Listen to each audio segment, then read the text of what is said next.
guess that's what we're doing, huh? I pledge allegiance to the flag of the United States of America and to the republic for which it stands, one nation, under God, indivisible, with liberty and justice for all. Thank you, Renee.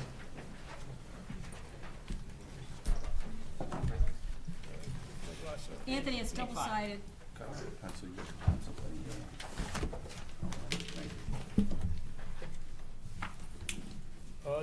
The meeting of Water Pollution Control Authority and Town Council meeting of North Branford, Connecticut, Tuesday, March 3rd, 2020, at Town Council Chambers at 7:07 p.m.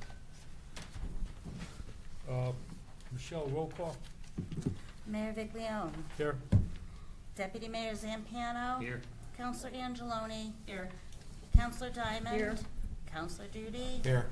Counselor Fawnin. No. Counselor Goad. Here. No, this is my- Counselor Paternoster. Here. And Counselor Palicia. Here. Okay. I need a motion for our previous meeting, February 18, 2020. Town Council. So moved. Second. Motion made by Counselor Angeloni, seconded by Counselor Diamond.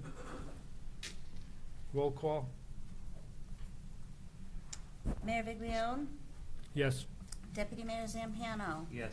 Counselor Angeloni. Yes. Counselor Diamond. Yes. Counselor Duty. Yes. Counselor Goad. Yes. Counselor Paternoster. Yes. Counselor Palicia. Yes. Okay. We're going to move into the Water Pollution Control Authority agenda. Correspondence and citizen statements are first. Nothing. Unfinished business.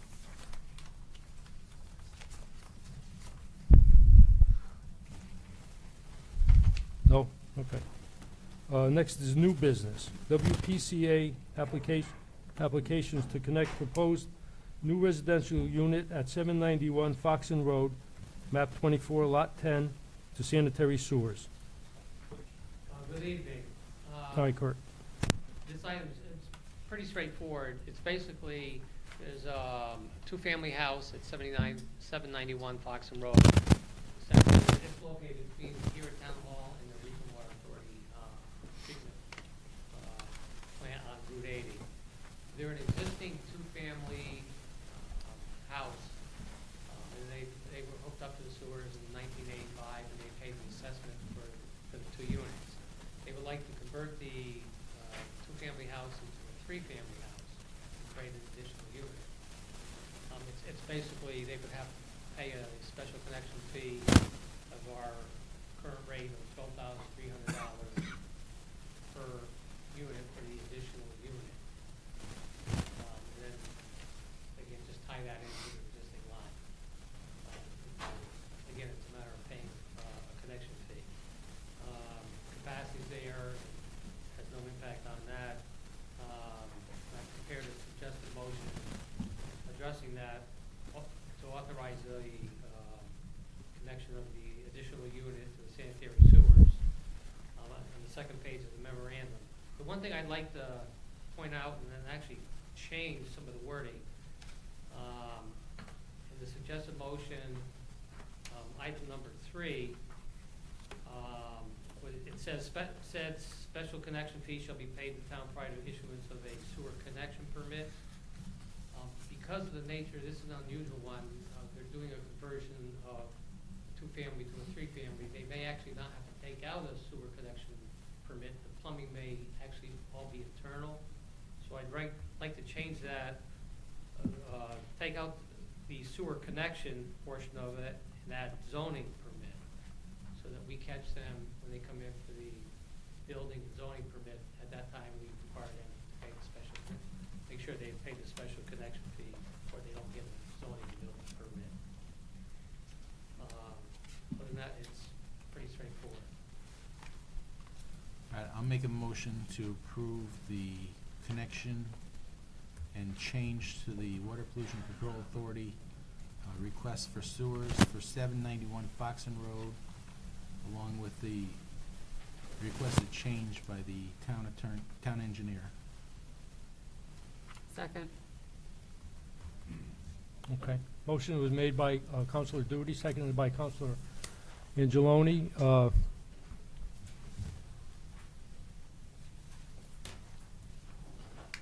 Roll call. Any discussion? Roll call. Mayor Viglione, Yes. Deputy Mayor Zampiano, Yes. Counselor Angeloni, Yes. Counselor Diamond. Yes. Counselor Duty, Yes. Counselor Goode, Yes. Counselor Paternoster. Yes. Counselor Palacio. Yes. Okay. Next is 224 Foxen Road, request to connect mobile home residential vehicle park site to sanitary sewers in Totucket Road. Okay, this item appeared before the WPCA back in November. And it's a general discussion regarding what the required service connection fee is and possibly could be changed, depending on the findings of the WPCA for transient recreational vehicle trailers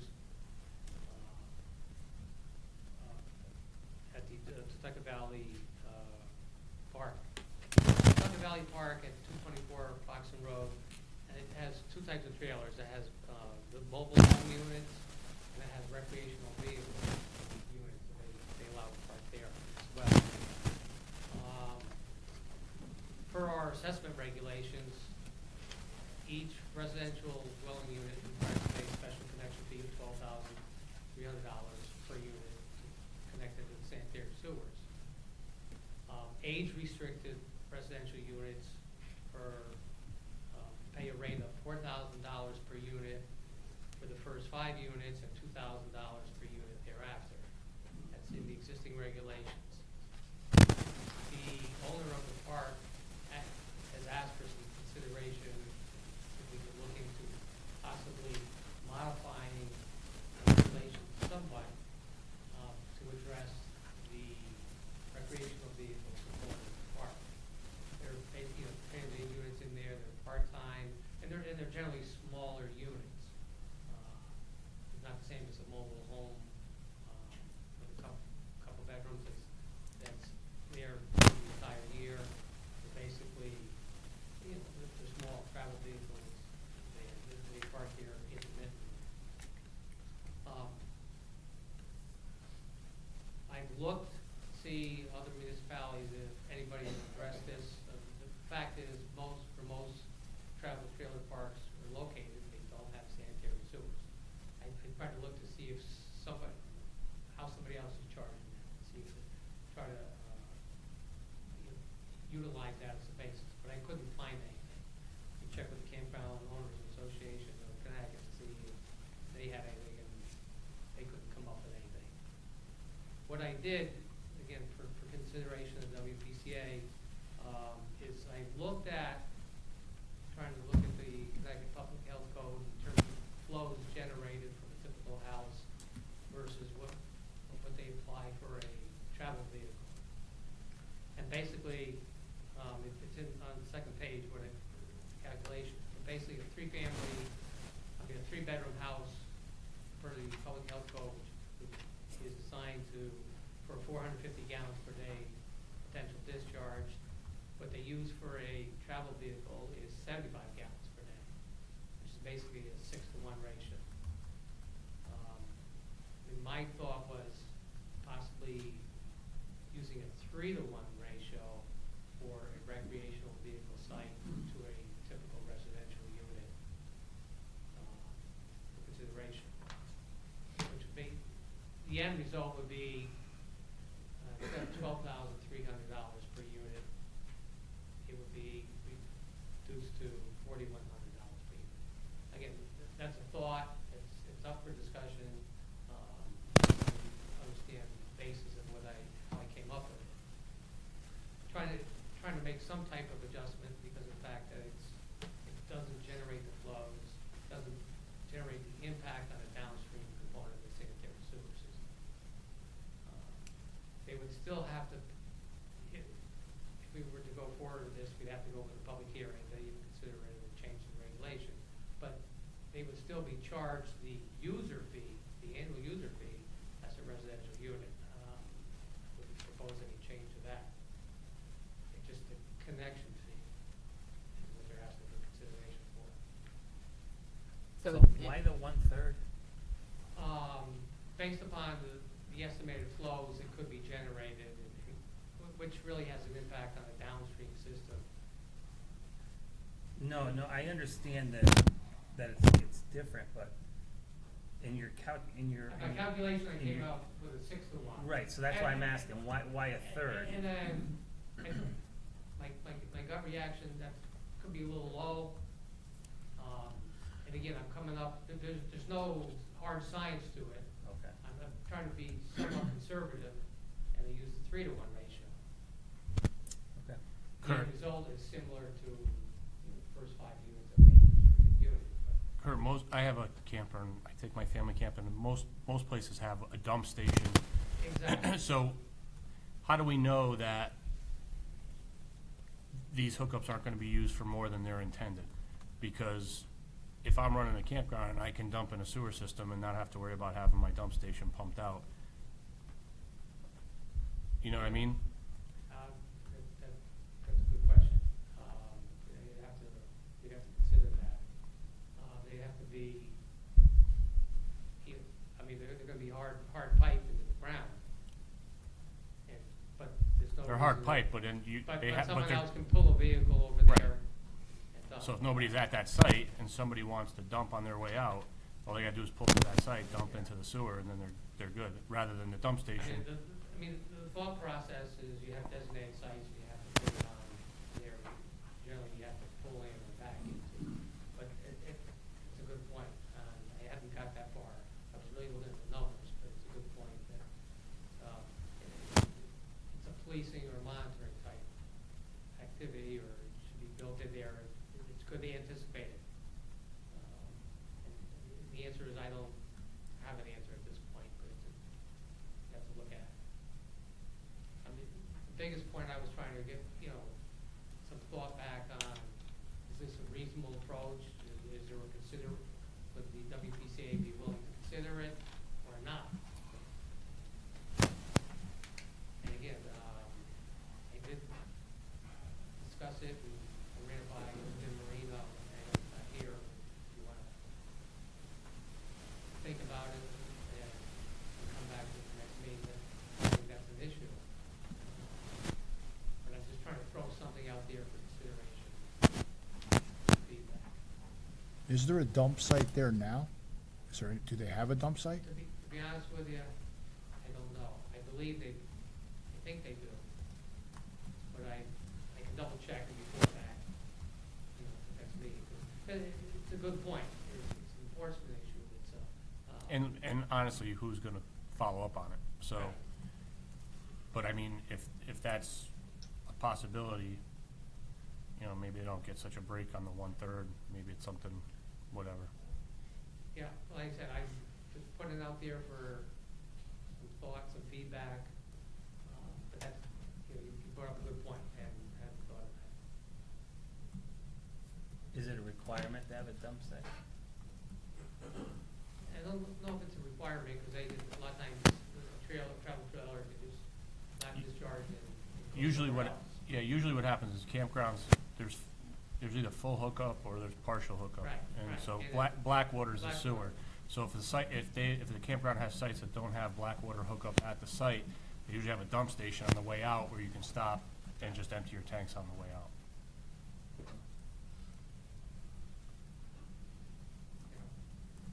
And again, there's no action required today.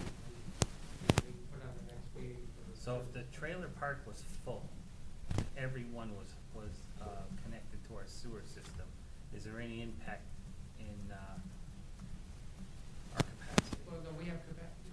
It's not an impact. Okay, that's all I'm asking. Okay. Greater than WPCA.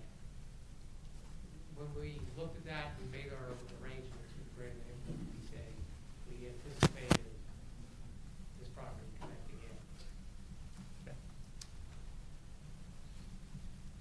All right, like I said, if you want to put on, carry it over, I can look into that question and try to get a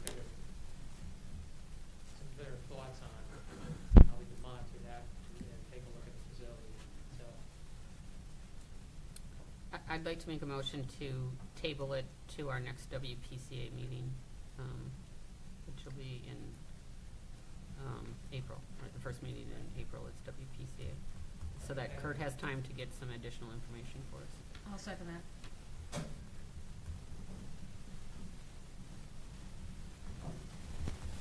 Motion was made by Counselor Angeloni, seconded by Counselor Diamond. Any discussion, any more discussion? Roll call. Mayor Viglione, Yes. Deputy Mayor Zampiano, Yes. Counselor Angeloni, Yes.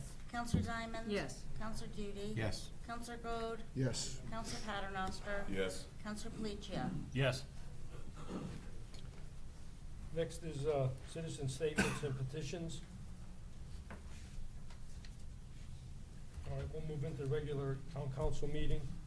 Reports of committees, boards, and commissions. First is Economic Development Commission, Roger Salloway's monthly report. EDC met last night. I'm not gonna review everything there. His report is included in our minutes for the month of March that he reported on last night. The big thing is that they did the kickoff for the sunflower seed as they did this year.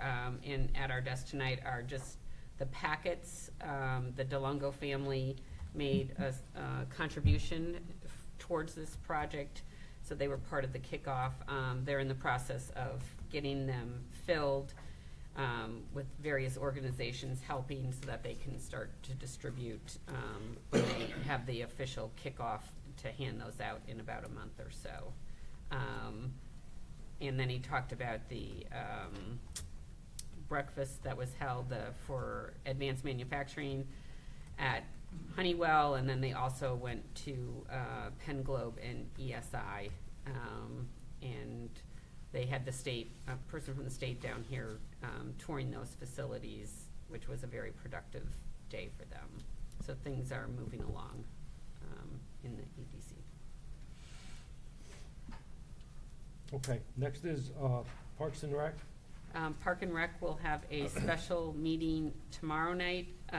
They did not have their meeting last week because they are looking to interview, they have 3 candidates for the POCO coordinator, and they couldn't all make the meeting on such a short notice, so they canceled last week's meeting and are holding it tomorrow night so that they can do the interviews for the POCO coordinator and then have their regular meeting. Okay. Thank you. Police Commission. Next meeting is March 9th. Thank you, Marie. Fire Commission. Same thing. Next meeting's this Thursday. Okay. Next, we have Board of Ed and Town Council Communications Subcommittee. No meeting? Next is Town Planning Goals Subcommittee. You have information in your handout and your iPad about a meeting we just had recently. Our next meeting is March 16th. What we're really working on is looking at the 5-year plan that was developed last year. And you have a copy in your packet of what was completed and some recommendations from the committee, which I'm sure we'll discuss later on because it's on the agenda. Okay, thank you. Next, Planning and Zoning Commission. They met on the 20th. There was a public hearing continued from the previous meeting of February 6th. Application for a re-subdivision of 1 lot on 104 White Hollow Road into 2 lots. That was approved. An application for request to release a surety bond. That was for 452 Twin Lakes Road. That was approved. And then there was a lot of discussion about state regulations of wineries and farm breweries and craft cafes and brew pubs, and it just kept going on. You know, there's just a lot of information. And then there's been a proposal made that night to add a building in the Northford Triangle, and that's located between Route 17 and Route 22. Right in front of the entrance to TVES. The person wants to add an additional building in that triangle. Right now, there's 5, they want a 6th, and right now, they're 2-story, and this, they're proposing a 3-story, so that's under review by the planning and zoning. And then there's a public hearing this Thursday at the next planning and zoning meeting for requests for Van Wilgens to hold farm and outdoor events and activities, weddings, things like that. That's it. All right, thank you. Next, we have North Branford Police Department Facility and Town Center Advisory Committee. The next meeting is March 11th. I'm sorry, I didn't hear The you. next meeting is March 11th. Oh, okay, all right, thank you. Last is Finance Subcommittee. There was no meeting since our last council meeting. Okay. We'll move into the Town Manager's Report. Letter from Department of Economic and Community Development regarding 298 Forest Road, North Branford, Auger House. Yeah, that's just informational purposes, to let you know that there'll be a hearing, or they'll have a historic preservation meeting for March 4th. Carrie and I are gonna monitor that and weigh in on that and see via conference call and answer any questions they may have. Just wanna let you know it's moving along. The only other items I have, if I could, just more of, again, additional public information, that talking and working with Mike Pascasilla from the East Shore Health District about coronavirus, and he's coming in tomorrow to make a presentation to the department heads, and I believe his department is also going to make a presentation at the Atwater Library on Monday at 6:30 p.m., and he's made himself available for the council if the council feels necessary to have a presentation from Mike at the next meeting on the 17th. He or his designee could be available to brief and update the council. All right.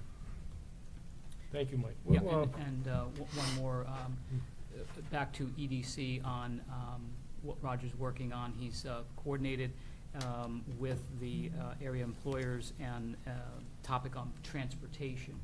And there's going to be a meeting on March 18th. We're going to try to pull off for this space March 18th.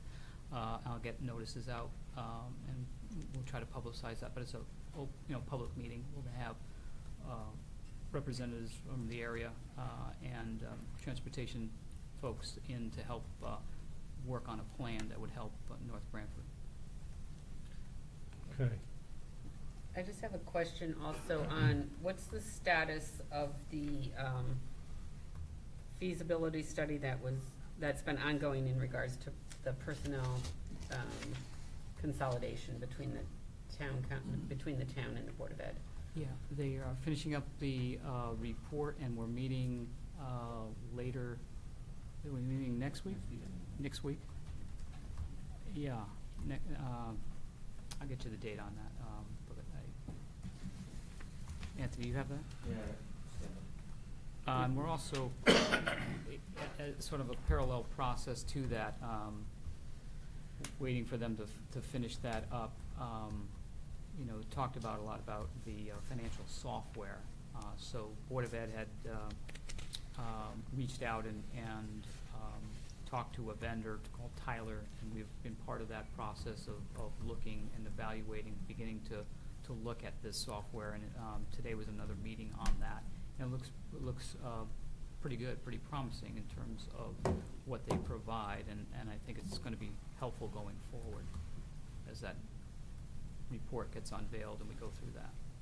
Okay, because the whole idea with Bloom Shapiro and this feasibility study was to have information for a budget season, and they're way behind the 8 ball on this. Yeah. Next Wednesday, the 11th at 1 o'clock. We're meeting with So we were promised a report in January from them. So, We were. yeah. So I hope that they have not been paid at this point in time yet either. What'd you say, Anthony, 11 o'clock? 1 o'clock on the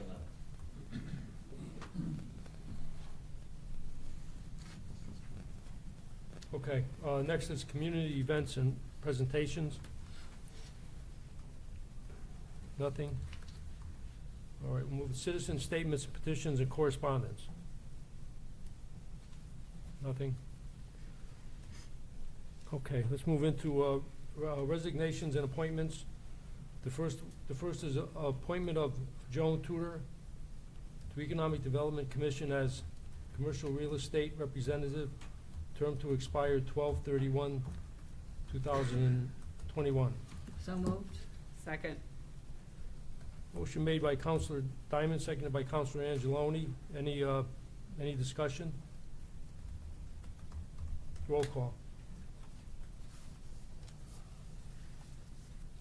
Mayor Viglione, Yes. Deputy Mayor Zampiano, Yes. Counselor Angeloni, Yes. Counselor Diamond. Yes. Counselor Duty, Yes. Counselor Gold, Yes. Counselor Paternoster. Yes. Counselor Palacio. Yes. Next is reappointment of Chris Ann Vogt to the Solid Hazardous Waste Recycling Committee, term to expire 12/31/2020. I'll move that. Second. Motion made by Counselor Duty, seconded by Counselor Diamond. Any discussion? Roll call. Mayor Viglione, Yes. Deputy Mayor Zampiano. Yes. Counselor Angeloni, Yes. Counselor Diamond. Yes. Counselor Duty, Yes. Counselor Gold, Yes. Counselor Paternoster. Yes. Counselor Palacio. Yes. Next is unfinished business, discussion and action. First is future budget planning initiative, 5-year plan spreadsheet. I would point out that I gave you a summary of the meeting that we had on February 24th. What the Town Planning Goal Subcommittee would like to do is ask the department heads for an update in terms of their 5-year plan, what they've accomplished, what they feel maybe they can remove. In some cases, they can do that, update, and to write up one paragraph statement for the town council, so the town council has a better idea, as we're looking at budget, what they feel their priorities are. We also realize that some of the decisions in there, some of the things we're put in the 5-year plan may be changed, depending on what happens if we have new facilities in the police or the high school. The committee also spent some time talking about maintenance, and I know that's on the agenda later on, making a suggestion that there be a line item in the budget for maintenance of town buildings. The other thing, the town planner was at the meeting, and we talked about how we could look at some of the elements within the plan of conservation and development that pertain to department requests. And we're gonna meet again, and I think it's important that the town keep a 5-year plan going, even though we can't always meet everything. I think the department heads that were there were very helpful and very positive. And if you look at that spreadsheet, there are a lot of things that were not accomplished, but some things are in progress. A few things have been completed, and the plan needs to be updated. I don't know if anybody has any questions about it. No, I would just add to that, that it was a great meeting, I think, in terms of, putting this on a spreadsheet to begin to look at this and to understand the size and scope of what we're dealing with respect to different projects that council members may or may not be aware of in terms of what department heads are facing. So I think it's a great initial step that we can build upon and plan for as a planning document. I think it's a great first step. So the next meeting is March 16th. March what? 16th.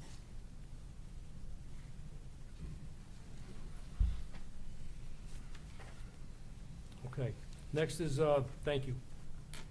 Next is the town council agenda format, table from February 4th, 2020 meeting. Mike, did you have any? What was that for? The format. Agenda format. Oh, no, I just can't agree with some things on there, but Okay. that's my, Shouldn't we table that until our town attorney's here? I think Since she's the so. one that kind of made those changes. Yeah, yeah. It's up to you guys. Yeah. I'd feel better about that. So we can just keep it right where it is, because it's already tabled. Don't need a motion. Okay. Yeah, give us all some more time to think about it, too. Next is reappropriation of 2019-2020 capital funds project for radio communication system, table from February 2nd, 2020 meeting. I think that kinda just has to stay there too. Right.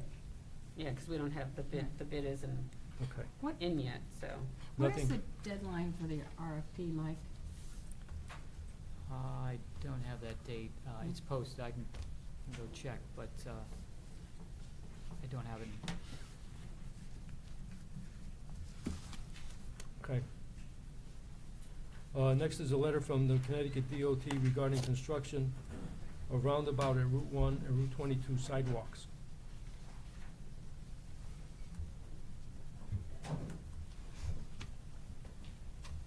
Good evening again. This item has been on the past couple town council meetings. The last discussion, the last meeting, the concern was the liability that the state is putting on the town for the maintenance of and the liability associated with a sidewalk that's proposed around the roundabout. Courtney really will address that in just a minute. But I might just give you, regarding the liability, and we had a discussion with Ben Marino on it. I did ask the state, just flat out question, if we didn't sign the project authorization letter because of concerns of liability or other items, what would happen to the project? What they told me that they put the sidewalks in because of the safety issue, because of pedestrians going through there, and bicyclists, they thought was a very critical component of the design of the roundabout. If we were to not sign the project authorization letter, they felt that they would have to look at a redesign to remove them and may put off the project for a year. So, that's what they said, but I think Courtney can address the liability issue. There are some provisions in our existing regulations and the like. So, there are, we did review the town's ordinances, and there are specific ordinances relating to sidewalks, which go to both maintenance with respect to removal of snow and ice. There's also a town ordinance which relates to maintenance of the sidewalks themselves, and sort of assigns the responsibility for that to, whether it's the snow and ice removal or for repairs, to the abutting property owners. With respect to the snow and ice removal, that is based on the towns having adopted the provisions of General Statute 7-163A, which allows towns to do that. With respect to sort of the maintenance and repairs, there's a little bit of an open question about whether or not towns can assign liability to property owners. For that, in the wake of certain adjustments in the statutes, but nonetheless, it does appear that the town has the authority to go ahead and make repairs and then, make assessments that would assign the cost for those repairs to abutting property owners. So it's kind of 6 of one, half a dozen of the other. In the sort of previously, towns would sort of require the property owner to make the repairs, and if not, make the repairs and charge the costs. If for some reason we can no longer do that, it does appear that towns have the authority to make the repairs and then assess costs so that it still comes out. If there is sort of an actual issue with the sidewalk that isn't addressed, I mean, in the first instance, in those circumstances, most likely the town would have to be the one to make the repairs. Okay, thank you. Doesn't that also then assign us liability? If say that it's in disrepair, somebody claims that they had they fell, and then if we're responsible for repairs, then we assume the liability too, correct? So, under the ordinances, so if the ordinance is enforceable, the ordinance says that it's assigned to, the responsibility is to the property owner, so the property owner could potentially face liability. To the extent that there's a dispute about that, then the town could potentially face liability, because the town does have the affirmative opportunity to go in and make the repairs in the first instance. But as an attorney, you're gonna wanna sue the town, you're not gonna wanna sue the homeowner. So you wanna go I do deep not pockets. want to sue the town, so. No, I know you but wouldn't want yes, to, But, well, I mean, it's foreseeable that a person who is injured would sue both.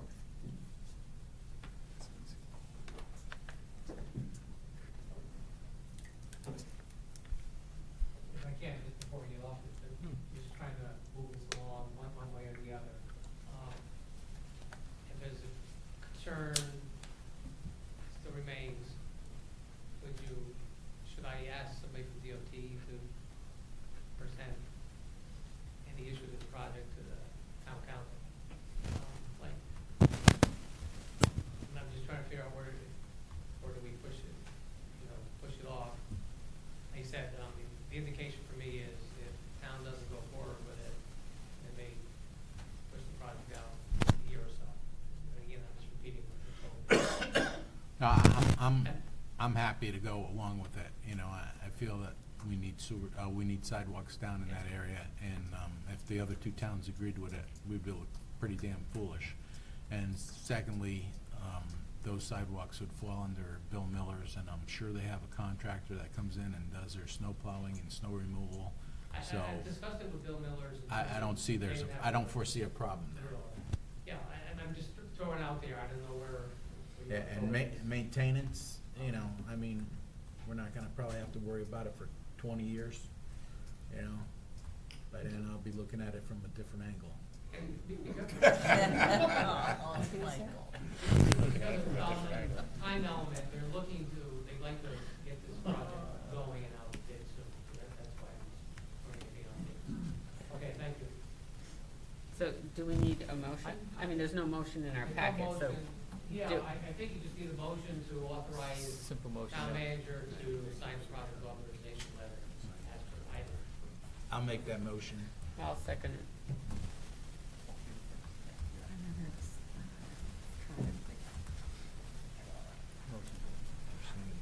Any discussion? Motion was made by Councilor Duty, seconded by Councilor Angeloni. Looking at it from the top Any down. discussion? Roll call.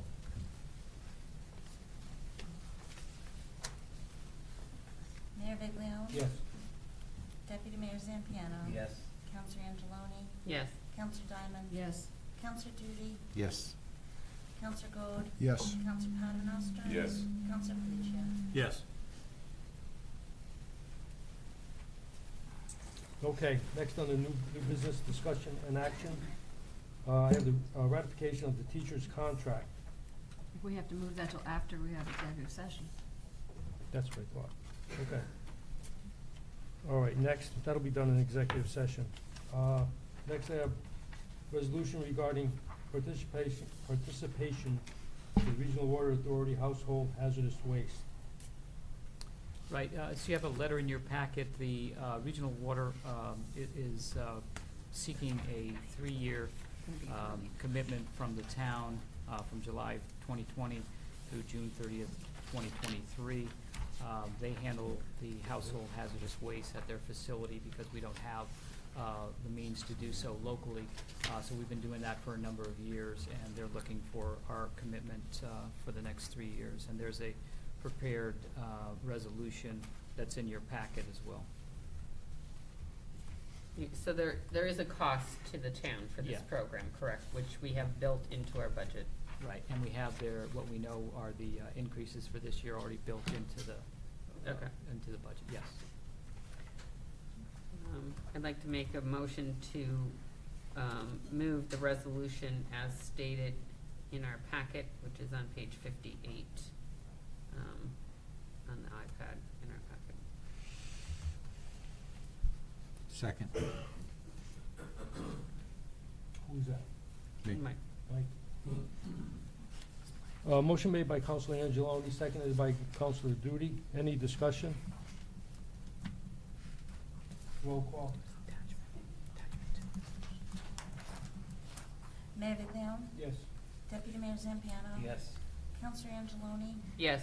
Counselor Diamond? Yes. Counselor Duty? Yes. Counselor Gold? Yes. Counselor Paternoster? Yes. Counselor Felicia? Yes.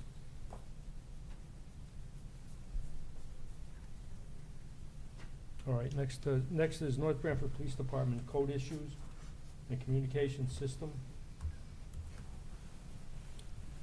Yeah, I think, certainly want to hear from the chief more than you want to hear from me, but, I want to hear from you. We can both talk.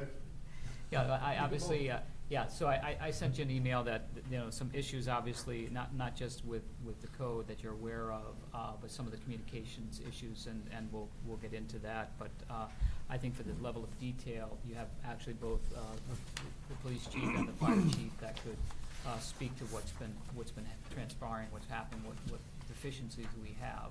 And obviously, we've got two sides of the equation. We've got the code issues that got to deal with and the communications issues. So I think there's a plan here to try and address those, and that's why it's on your agenda. Okay. So to address the fire safety issues, a lot of those issues were addressed thanks to donations to several local businesses. Also, Department of Public Works. Kenny Ash did a great job. So there was about $35,000 in labor and material that was donated from the local businesses. But the only item that is left to address is the storage issue. At the last meeting, Councilor Member Duty recommended what we call a climate-controlled storage container. Having no idea how much a container would cost, we went out and got a quote on it, well over the limit for it's got to go out to bid. So to complete a project for that type of container, it would cost about $50,000. So that includes electrical hookups, site work, and having a customized container, climate-controlled container made. It consists of, it's insulated with just racks and a work desk. So I guess, we would be looking for an appropriation on that, realizing that it would have to go out to bid. Is that a purchase or a rent or a lease? That would be a purchase. Okay. So if we purchased it, because I'm guessing no matter what is done with the police station, is that to rent it, it would probably cost us more in the long run to rent than. I would imagine for the amount of time That we would need it. Need it, yeah. So could this be moved to whatever happens with the police Yes, station? it can be moved. The only thing it would require is a place to put it and an electrical hookup. The current electrical panel, from what I understand in the police department, is overloaded, so we would have to take in a whole new service, if you will, from the street and bring it to the container to power the air conditioning and the lights inside it. Chief, did we look at a place like Iron Mountain or something like that that would store the documents for you, that we could access through them rather than doing this? So the problem would, I didn't, the answer is no. I think that would impede us with freedom of information requests to have to, I don't even know where at Iron Mountain would be, how to get the hard copies of the records. I was talking to Police Commission Chairman Pete Andrea, and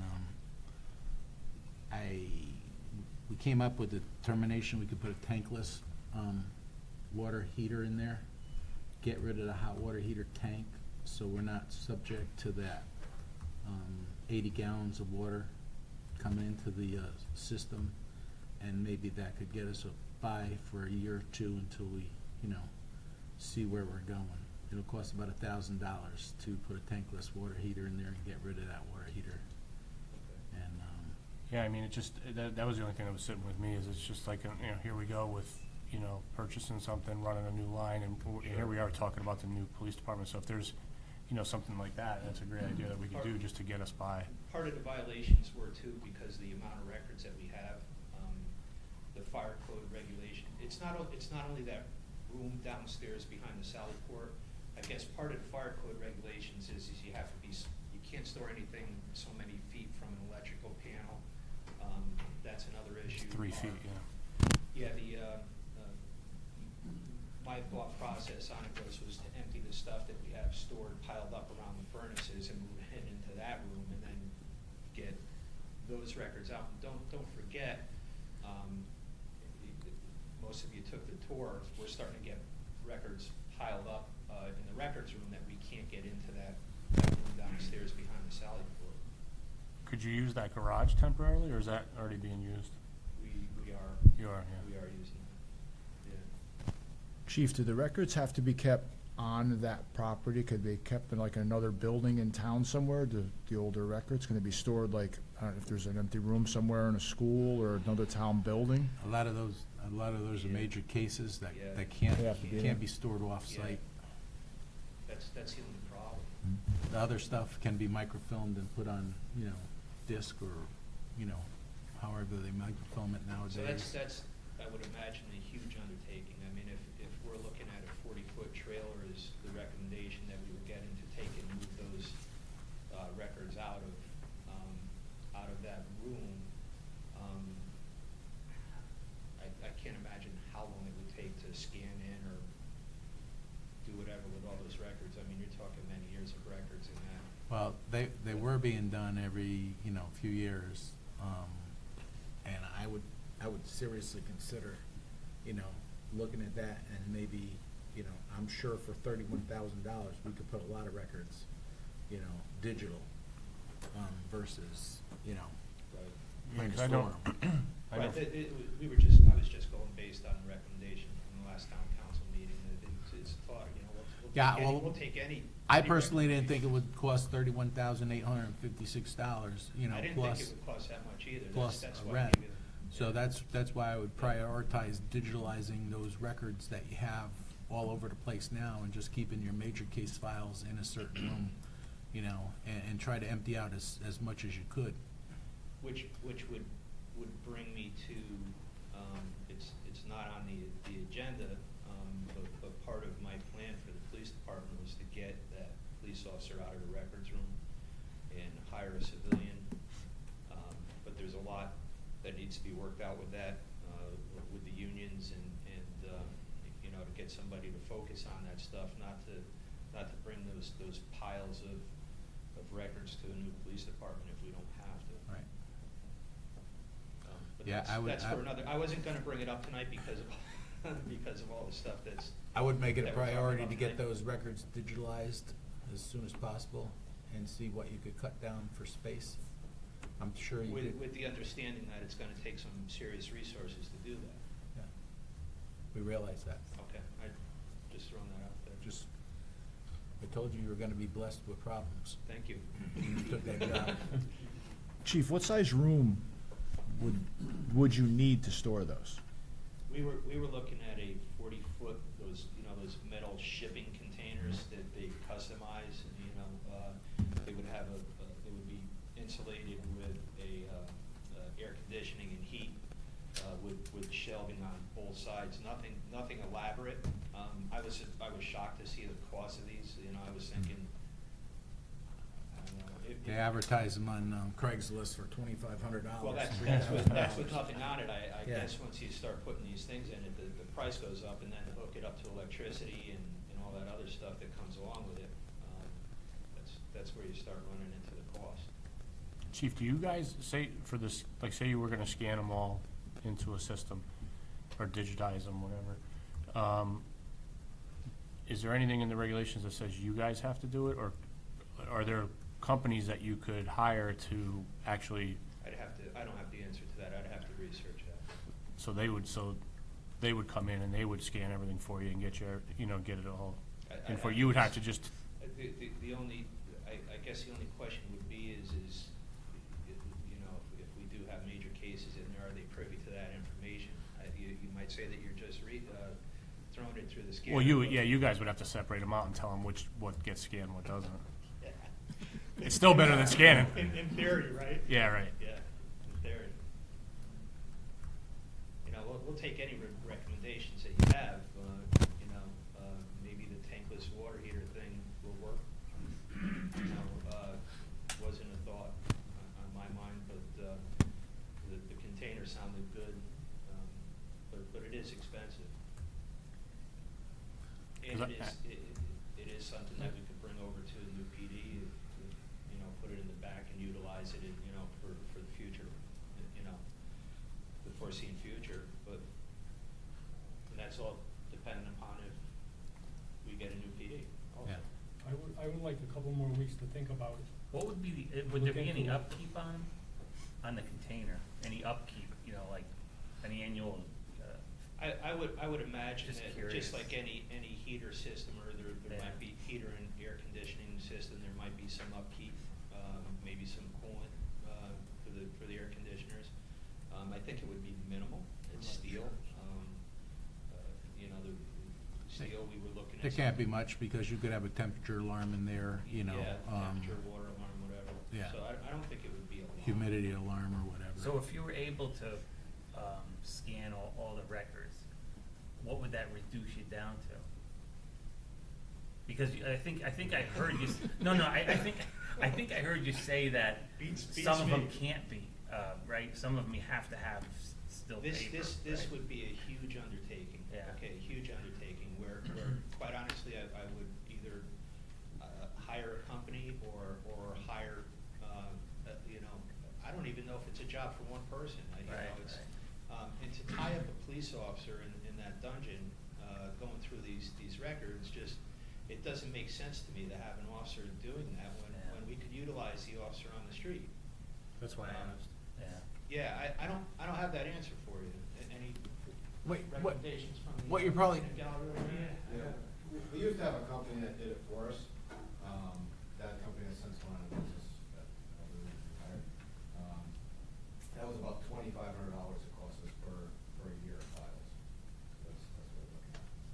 We do have the backup system now because it's computerized since 2003. But there's still files, statements, other pieces of paperwork that run court that you can't get rid of. You know, you have to go case by case, and then there's retention that dates set depending on what the case is, so that determines how long it. So we'd have to go through every box. It's handwork. Every, yeah. Whether you scan it or not, there's still paper. What'd you do in Branford, chief? We kept up to date on everything. That's a good answer. That's why I'm asking. So if we were. So when was the last time that So things on were a- on scanned? an No, annual- but did on you an annual store it, basis, or on did a- you scan it? That's really my We question. had a records vault, we stored records in a records vault, but on an annual basis, we would purge for the state librarian whatever we could purge, so that we didn't have all these papers laying around. Okay. From what I'm seeing in this, what we call the dungeon, is that, I don't know when the last times they did a records retention purge, but each and every piece of paper would have to be gone through, in that room to find out what it is, whether or not we have to keep it. And you'd have to have somebody that had the knowledge of whether or not we need to retain that or not. So maybe we should start it going forward, right? And then deal with the history some other way. Yeah, that was my next You- question. you- What are we you know doing, what I what are mean? we doing now so that the pile doesn't get bigger? Or are we just adding to it? We are starting to look at those files now to make sure that we could purge them. It's part of the records retention law, that we'd have to go through with the state librarian. It's just a matter of having the time and the resources to do it. That's, you know. Some you have to keep for 5 years, some you have to keep for 10 years, some you have to Yeah. keep But for a year. what I meant, with also though, chief, in Branford or any other town, are they doing it with an external, company? So or in Branford, within? take for instance, I had a population of about 30,000 people. I had 52 officers, just about 2-point-something officers per 1,000 people. In North Branford, I think we're at about 1.6 officers per 1,000 people. So, and on top of that, I had 5 part-time clerical staff as well as a full-time clerical staff just in our records division to work on that, as well as a supervisor that oversaw. So the you did it records division. internally? We did it internally. Okay, correct. that's my question, okay. Yeah. Chief, do you think if you had the right shelving and stuff, you could make it work in that room that you have now with storing everything if you gotta go, you know, from just off the floor up? Could you make it fit for now and then take anything new? Computerize it? Again, we could work on that, absolutely. That seems simpler. But I think that it would take, I hate to keep on repeating myself, it would take additional resources to do that. Maybe the idea of the waterless tank, getting the records off the ground so that there's no issue.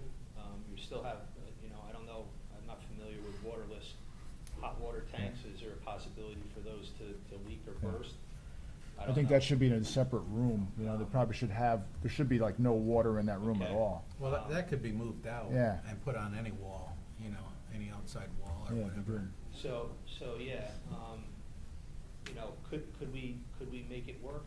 I guess we could make anything work, The thing is, the easiest way for you is probably get, some All that additional personnel or retired record personnel or somebody to come in there, a part-time person for a little while, get through those records, get them sorted out, and decide what you can throw out, what has to be microfilmed. Exactly. Most of your records are electronically stored now, as it is, your reports. Right, and, well, to you know. reduce paperwork, what we've done is we've stopped printing a lot of the reports that don't need to be printed.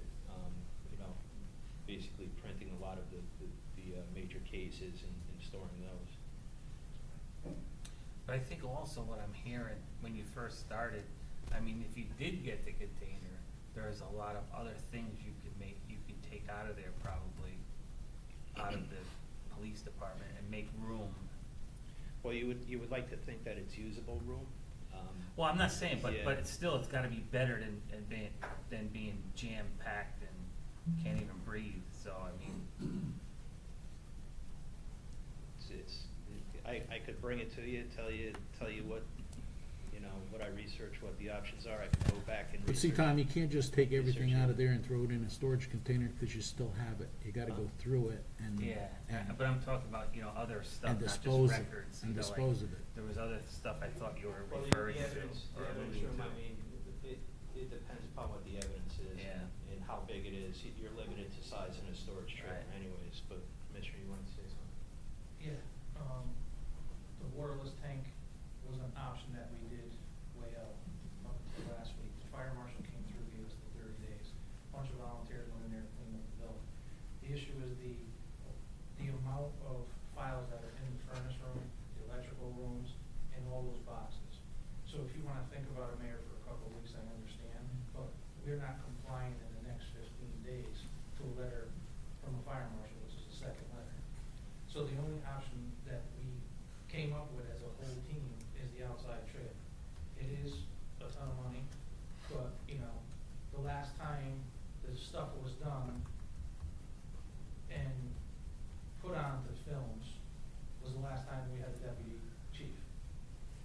The last time any construction was done was the last time we had a deputy chief.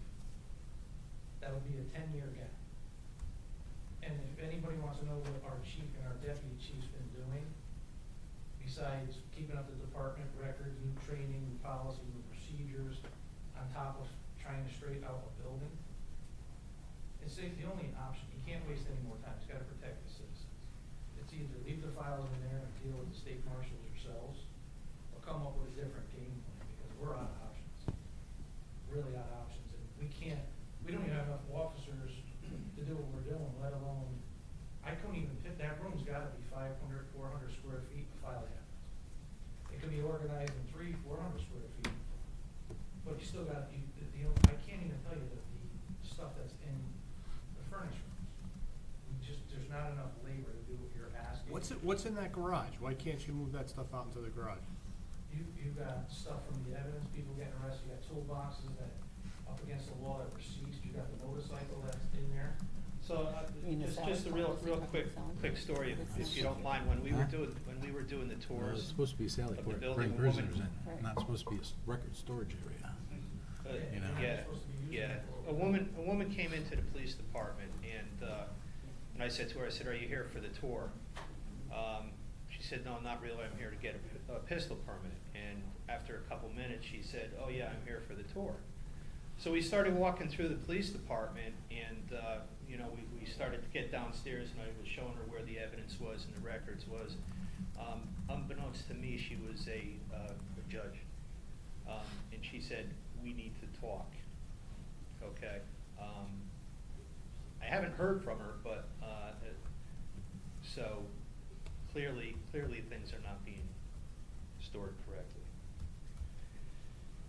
I think it's actually a good idea, So what? the container. And maybe if you get 3 bids, maybe some of them won't be as high. I think if he gets some bids. But if we have to go out to bid and do all of this and all of this work, it's not gonna be done in 15 days. No, it's not gonna be done in 15 So, days. so we're still Yeah, I allegedly think gonna we're be in still- violation, but I think if we can, and I don't know what the regulation is, but if we show that this is what we're doing and here's our time frame, we're not gonna meet it within 30 days, but, you know, this is what we're doing, it's gonna take us more than the 30 days. Is there any leeway in? If you give a letter of intent that you're Yeah. proceeding to, yes, you'll get the leeway, but right now, the only option we have is a storage trailer, and we need somebody to put all that stuff in.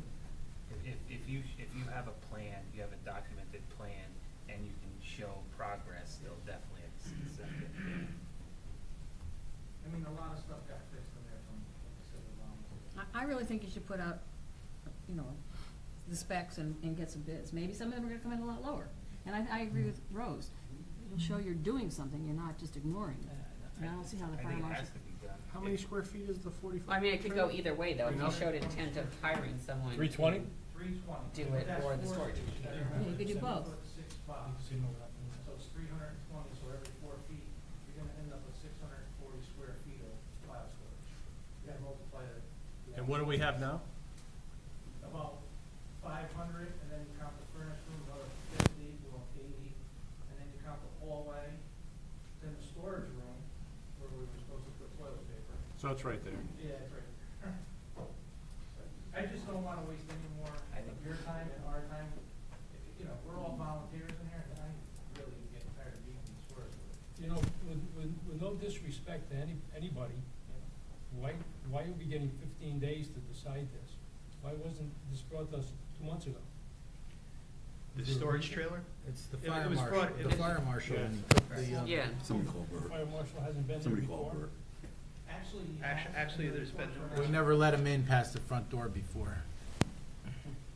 We just, we're- It's because we didn't have We're a interview kinder, rooms. gentler police department now. Well, I mean. Cause you the guys, town it's has cause to you look guys at gave him a this. tour, that's why. This is I'll serious. put that on my things of not. I mean, I could digest it a lot easier, knowing that we could bring it over to the new building and put it to use over there too. It just seemed, what's that? I said, we have storage problems everywhere. Right. so- You can use it, it's mobile, and you won't. I think have people space fight over it To work on eventually. records, so we organized, it's more efficient to move it, get it up and running. But here's the thing, is everybody's talking about maintenance on the buildings. We can't even put maintenance into our capital, it doesn't happen. Since I've been a commissioner, we tried it 3 times, we come up with these zero budgets, these emails, make sure you come in at 0 budgets.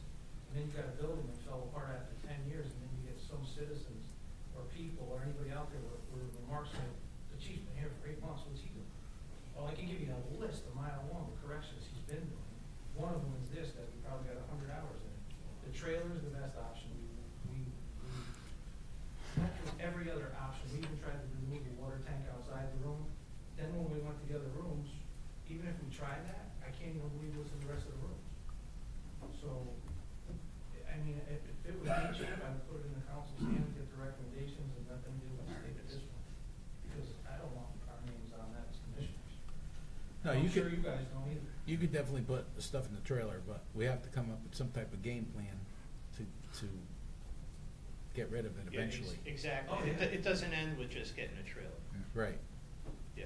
But Trailers, just taking one problem, moving it into another problem, you still got the problem. we still have a problem. right, and we Exactly. can't keep getting trailers, because that's what's going to happen if nothing else resolves, is we're just gonna keep running out of space. Well, the idea is to get everything organized, and then as time progresses, if the new building goes, if not, at least gives us more time.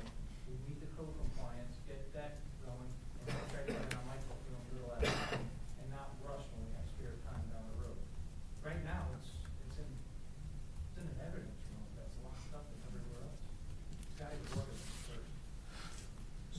So kinda sounds to me like that trailer might be the best way to go. I mean, that'll solve the problem right now, right? I think it'll be a temporary solution. You know, it would be, give us the opportunity, like Councilmember Duty said, about, it's not gonna solve the total problem. Getting somebody to go through that, through all those files, so if we do get a new station, we could just kind of move in, and we're not bringing garbage with us, and if we could empty out good files into a file vault, a proper vault in a new building, you know, it could have other uses, in the future, so, if that answers your question. I could just bring it to you, you guys hold the purse strings, so, that was the recommendation that, from the last town council meeting. So we explored it, and this is what we found. Chief, I got a question for you, and I don't know if Mike or somebody else can, Duty or whatever, can help me on this one. In regards to your donations you got, right? I want to thank everybody for their donations. But for me as a town council member, to hear this from the patch, that we have 4 individuals working on a town building. Yep. My understanding is that Franny will testify, other organizations have asked to help out, and they've been told it's town property, it's town us. 2 days after we had our meeting, you had 4 individuals show up at the thing and go to work. Yep. And my understanding, nobody was aware of it till it hit the patch. So somebody called the patch and say, we're doing a great job. Meanwhile, no one has the courtesy to let the town council know, or at least I'm interested in why we're doing that. And as a taxpayer, my feeling is we're paying taxes. And if I have to have 4 individuals come do free work, my taxes aren't being used properly. So it's not them, but Mike, what is the process of volunteers just showing me on town property and doing work? Do we have a? No, there's no, I don't think we have any policy, and it's a gray area on that. I mean, I think you're right to some extent. We have in the past, since I've been here, if we looked at 1675, I think that's the old senior center, and where we have, we had talked about a volunteer effort at some point there, because we had a proposal for the Food pantry. Food pantry, right, correct. And so I think we said no at that point, but I don't know that we have any written policy at all. Well, let him answer. He's talking. He's the town manager. But I think it's a gray area. I mean, you want the help and I agree good, with that. But 2 days after, the town council, no one knows about it. I know for a fact. I don't think you even knew about it. No, I wasn't consulted. So the town manager doesn't even know about it, but the patch knows about it. That's my issue. I have no problem with volunteers, but why am I sitting up here if people could just show up and do things? You know, I have to answer to the citizens of this town. And some people say, well, why are they just showing up doing work? That's my question. I appreciate Victor, Walt, Plumbo, and Al Rose. I appreciate it. But to me, there is a protocol. You know what I'm trying to say? And if the town manager is not aware of what we're doing, that's a problem, in my mind. Well, I'll answer. Go ahead. If you're ready for it here. Yep. So, it was my idea, I called Colombo.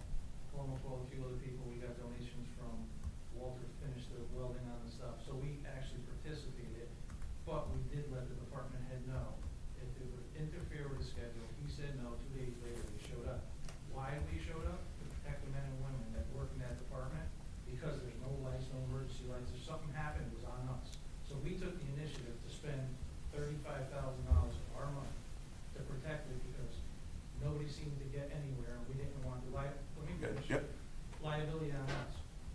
So, at that point, we did notify the department head, just like everybody wants to know, why is the department head not doing any maintenance work? Well, you can't do maintenance work if you got no money. This ain't private sector. Right, no, I understand that, No, but I'm just letting you I know. agree, I If appreciate you're what you gonna blame did. anybody, No, I'm not blaming anybody. No. I'm just saying we all need to play by the rules. When we have But this there town. is no rules against donating I would anything.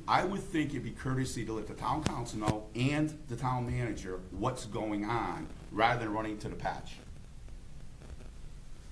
That's only my You opinion. need to run into the I'm not saying you, somebody went to the patch because it was on patch within a couple hours. So you got your hair in a noose or a handy because of the patch, but you don't care about Victor, the we, volunteers? Victor, we, okay, let me ask you a question. Did you, the chief is on video with a chair in his hand saying that a guy could smack somebody over the head, right? Has that been fixed? Down in the booking room. No, what they focused on were the fire violations. Okay, so my point, chief, I'm not a lawyer, Yeah. okay?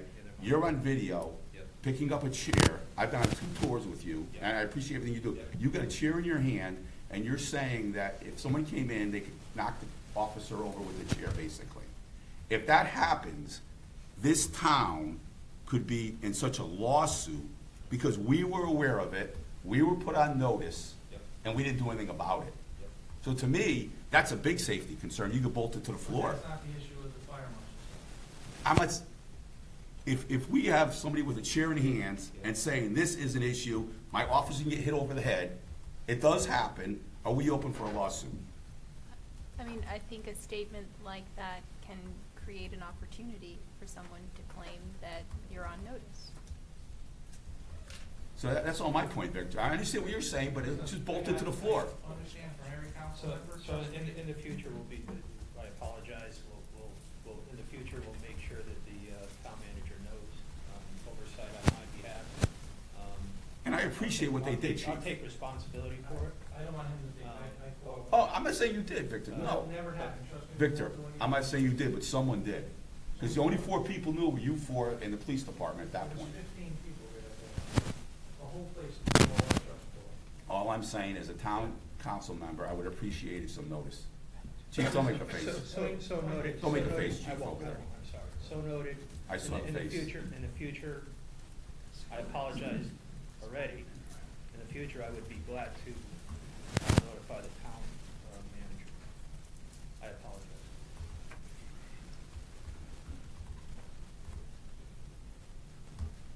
And I'd like to put on record that I did not do any work on the property. I was not on the property. Walter Goad was not on the property. That's a pretty sad day when we actually donated a time. Victor, That's not the point. it's not the point, Victor. Even the chief, I follow you. it's not the point, I It's- appreciate it's- it, but we have to have control of what we're doing. Volunteers donate every day to clean things up. I follow you.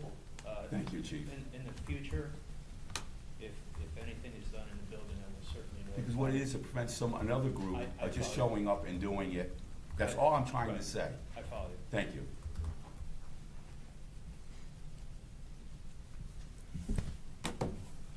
Moving on to communications. Well, do we want to do we want to have them put a bid together for? Yeah, I thought we were gonna thought put we- an RFP, RFQ out for a, storage trailer. Yeah, we just do it. You got to vote on it? You had it separated into separate parts. But, Oh, good. yeah, that's what they're talking about, is putting it together, So- an RFP. For the container. Yeah. Yes. Shouldn't we also get a bid for what what Mike is suggesting in terms of scanning, just see what it costs to do that No, as well? that's reasonably cheap, you know, that's in your budget anyways, should be in your budget, was in the budget years ago, but What's that? microfilming or whatever else. Oh, yeah, because I don't Don't think it's you have any a longer in the budget. It No. wasn't in the budget when I. and they don't have a company according to the deputy chief. You don't, you no longer have a records Jim, management. they never continued that line item, microfilming or anything else? No, in there? because what we did was in the last 3 years, microfilm has really become obsolete. Yeah. It's old technology. Yeah, I know. So we have the backup system, which we put in another location, that I don't need to mention on camera. But then we have scanners installed, so like all the pictures and stuff that used to develop or print out, you don't have all that anymore. So the 10 boxes per year, we've now shrunk down to 5 boxes. But that's as tight as we can get it right now. So we have done efforts throughout the years, and that's why we got rid of So we're talking about digitizing the old records that are in the boxes now. Yeah, so a lot of those records have been digitized as far as, because we go back to 2003, it's the scanning of all the documents and digitizing those documents that we need to get into. Right. It's not microfilm anymore, it's digitizing those. So what do you figure for costing that, 2,000, 3,000? I would say it's probably gonna be, company-wise, probably around the same area per year, but it's about $2,500 for the ones. That's what it was. when I- So you don't need to do. So about 2,500 a year times how many years you got in there? 10 years, 8 years? How many do you have to keep? The last one was I believe 2007. So that's 13 years. Yeah, so somewhere, I don't have the exact number, I can get back to you, but the exact number. So, we were behind at one time because they had cut that line item down, and then we raised it back up to start catching up, and then we started getting skaters, more efficient than what we had. Is there a retention requirement? Yes. Yeah. For leases and stuff like that? State records. So, Retention record. but, no, but I mean, is it for life? Is it for? It depends upon the type of case. Okay. It's, like, a DUI could be 5 years, a homicide could be life. It depends upon the type of case. Okay. Okay. So the 10 boxes per year down to a 5 is like that, that's the lowest you can get it? Right now, Okay. that's the best. We'll try to do less because we don't want to accumulate that, but that's where we're at right now. That's 5 boxes per year, then after 5 years and after 10 years, you could reduce that even more. Because you can get But rid of if- some of those depending on the Yeah. case.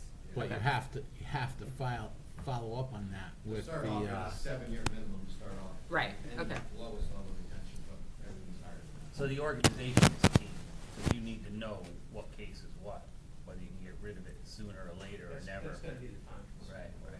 You could also charge one way and it gets disposed of another way, which changes the retention period too. That's why you have to flip through. Oh, okay.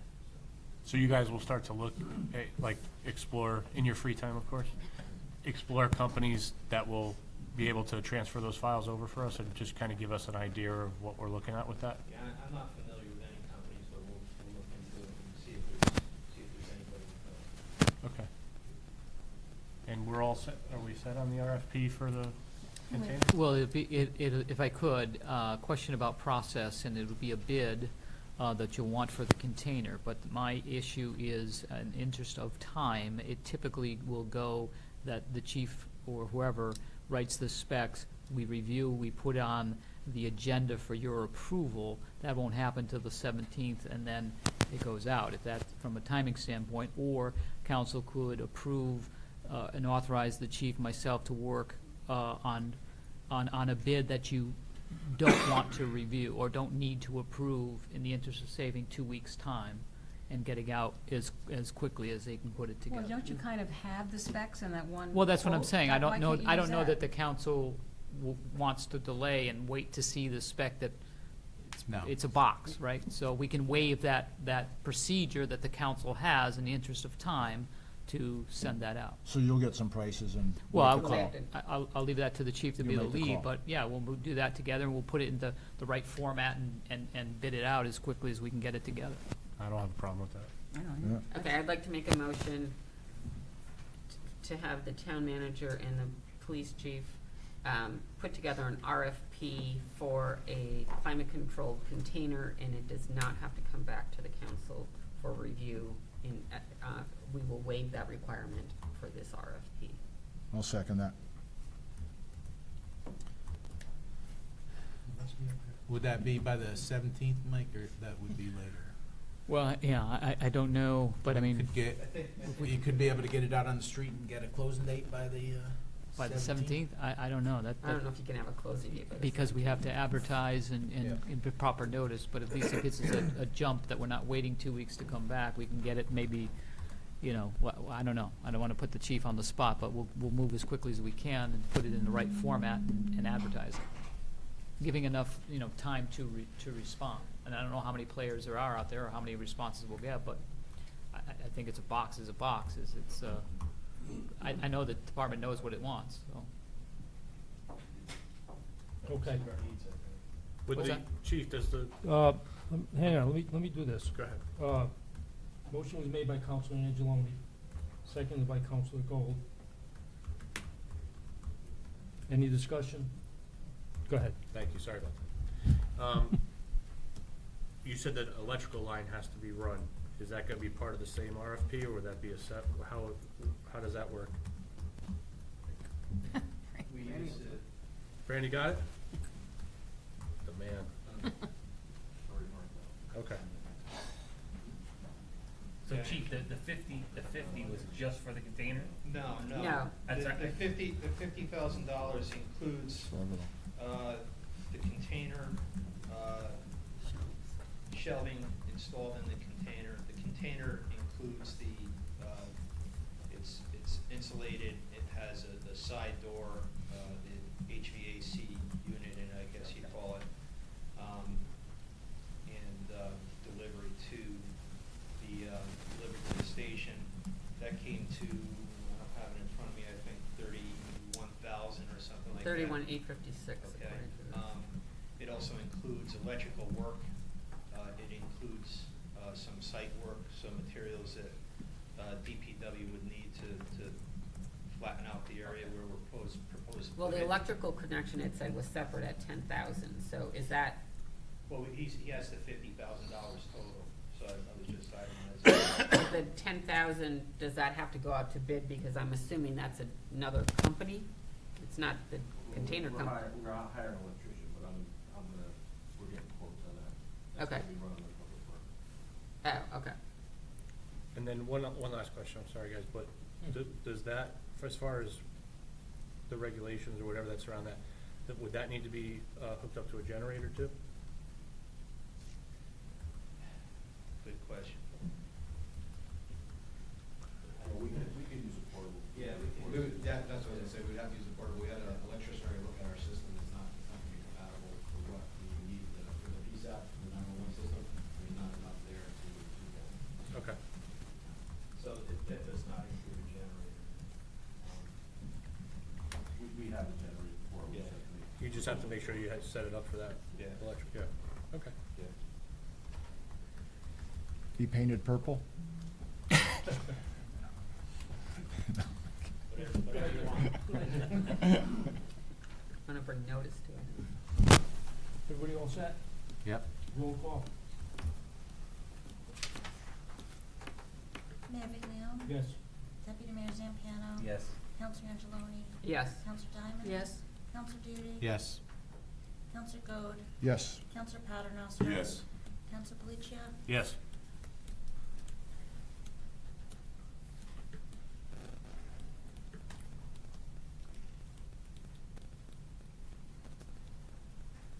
Go ahead. Do you want me to move into the radio system now? Is that? Oh, yeah, sure, yeah. Communications next. So we've been having quite a few problems with the radio system, as everybody is aware of. About a week and a half ago, we had a catastrophic failure, or calling a catastrophic failure because police, fire, and EMS was down. When I say down, it just wasn't working for about 15, 20 minutes. So we called up Tactical. They still don't know why. So part of the problem is we have three basic issues with the radio system. We have an aging infrastructure, and what I mean by infrastructure are the T1 lines or the telephone lines. They're copper wires, copper lines that go to these receiver sites. We have coverage issues. We have aging equipment, the equipment that's associated with the radio system. On top of the catastrophic failure, our Evergreen Wood site has gone down. According to Tactical Communications, and when I say go down, part of that is because of degrading T1 lines. Evidently, water gets into these T1 lines, and the phone company has no desire to bring in this antiquated wire system. The phone companies are moving more towards a fiber optic type system. So the wires now are 60 to 70 years old. Tactical recommends replacing those wires with fiber optics. Part of the problem with the T1 lines is that I guess when either water or the connection isn't right, it creates a noise or dead air, which fools the rest of the radio system. And that, right now, we're just talking Evergreen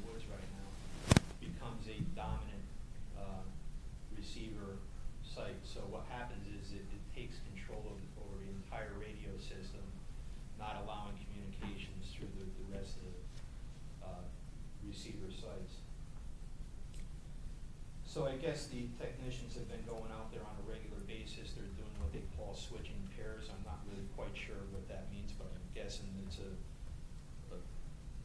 big thing of copper wires where they just keep on switching wires to see if it'll work. And Tactical explains to us that this is beyond the scope of their service. We're having the same problem with Reed's Gap Road and Commerce Drive. But I guess if we were to triage this, Tactical said that Evergreen Woods would be the first site that we would implement this. They're reluctant to hook this back up because of not only the aging equipment issue, but the idea of having it run out on a continual basis to try to fix these T1 lines. Again, we're having the same issues up at Reed's Gap Road. Probably Evergreen Woods happens more frequently than the rest of the sites. Reed's Gap Road would be next, and then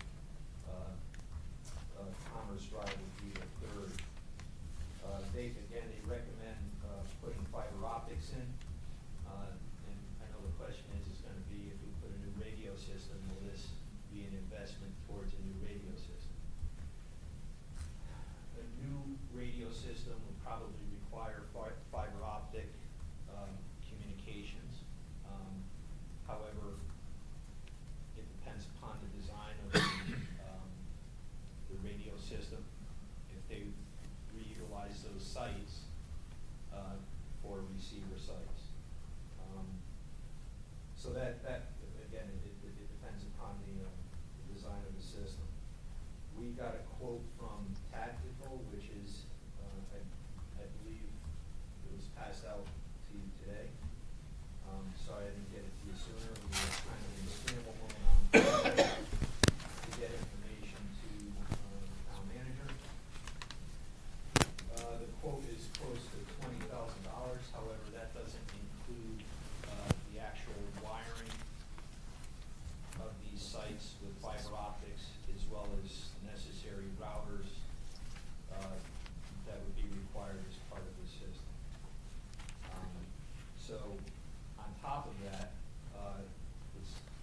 we don't have a hard quote yet because they have to do an analysis, but from past experience from Tactical, he's guessing about a $300 a month fee for each site for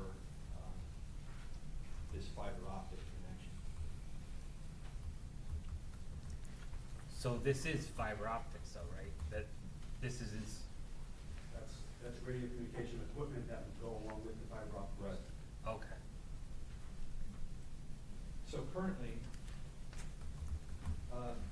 besides the aging infrastructure, the T1 lines, so the only thing that this would do for us is would create stability of the receiver sites being up and running.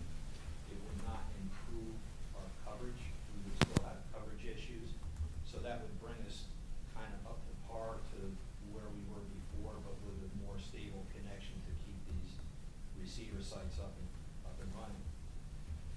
To compound that with the age issues, we also had a failure at the intermediate school with a microwave site. It was asked me a little bit earlier.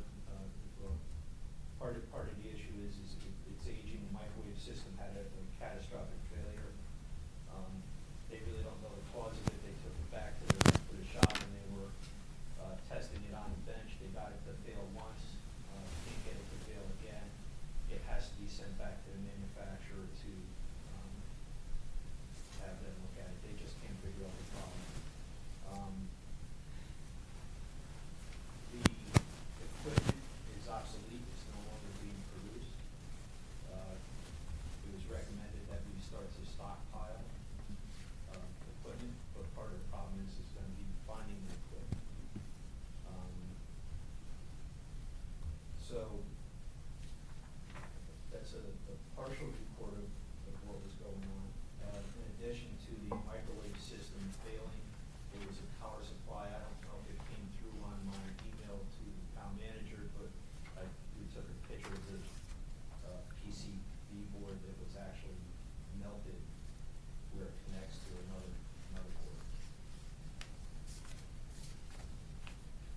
So Chief, you're saying this would not make the radio system any better than it is now?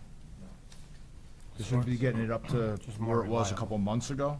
So, yeah, so right now we're on a diminished, coverage with the loss of, evergreen woods, not working at this point in time, as well as the system that the Do you feel that what you would do would work with when you get this person's gonna help design the system? Do you feel that you can't wait for that you absolutely have to take care of these issues now? Or do you feel that whatever you're recommending or tacticals are recommending will fit when the person helps design? I don't know, we'd have to wait till somebody comes out and makes a, analysis of our radio system. The design might utilize the same receiver sites, it might not. I don't. So what's important, what the chief just said, that right now, the receiving capability is compromised.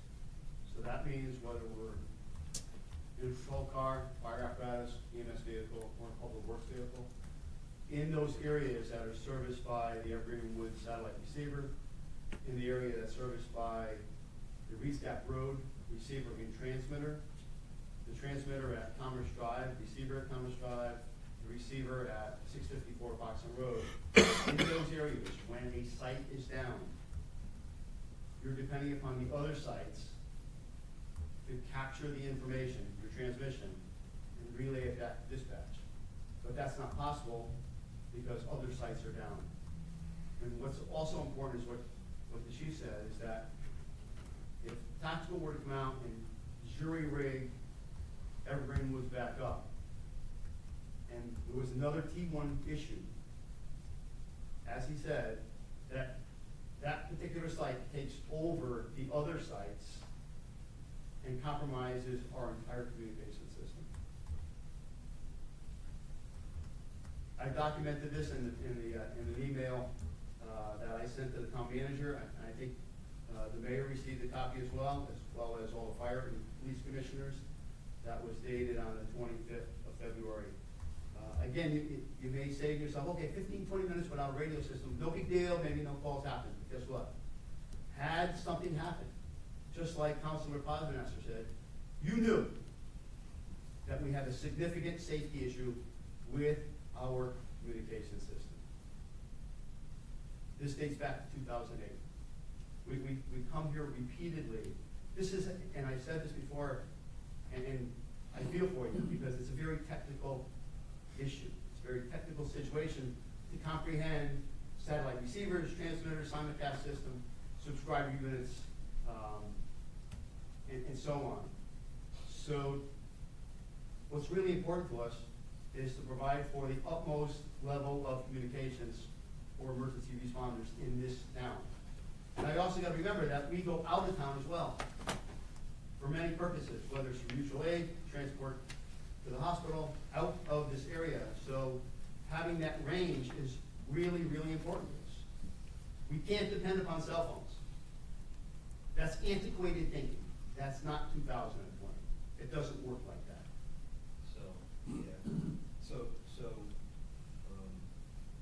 no, I think the idea of bringing the information to you and, trying to understand it in, I'm not a radio guy either, layman's terms, but basically what I have is, without the Evergreen Woods, area, there are certain, receiver, there are certain areas that are, compromised where the coverage has been diminished, such as Valley Road, the area 22, I guess in between what's called a notch and Route 1, and evidently also impacts part of Sea Hill Road too.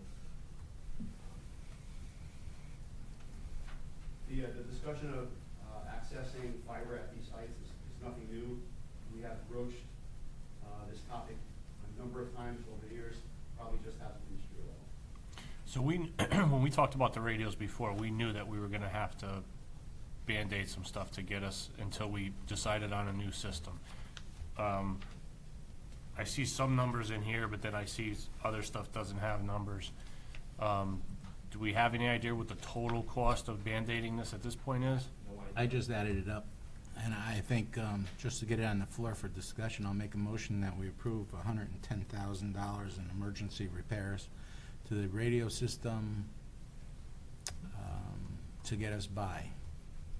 And that's all the figures that we got so far that we added up. I'll second that.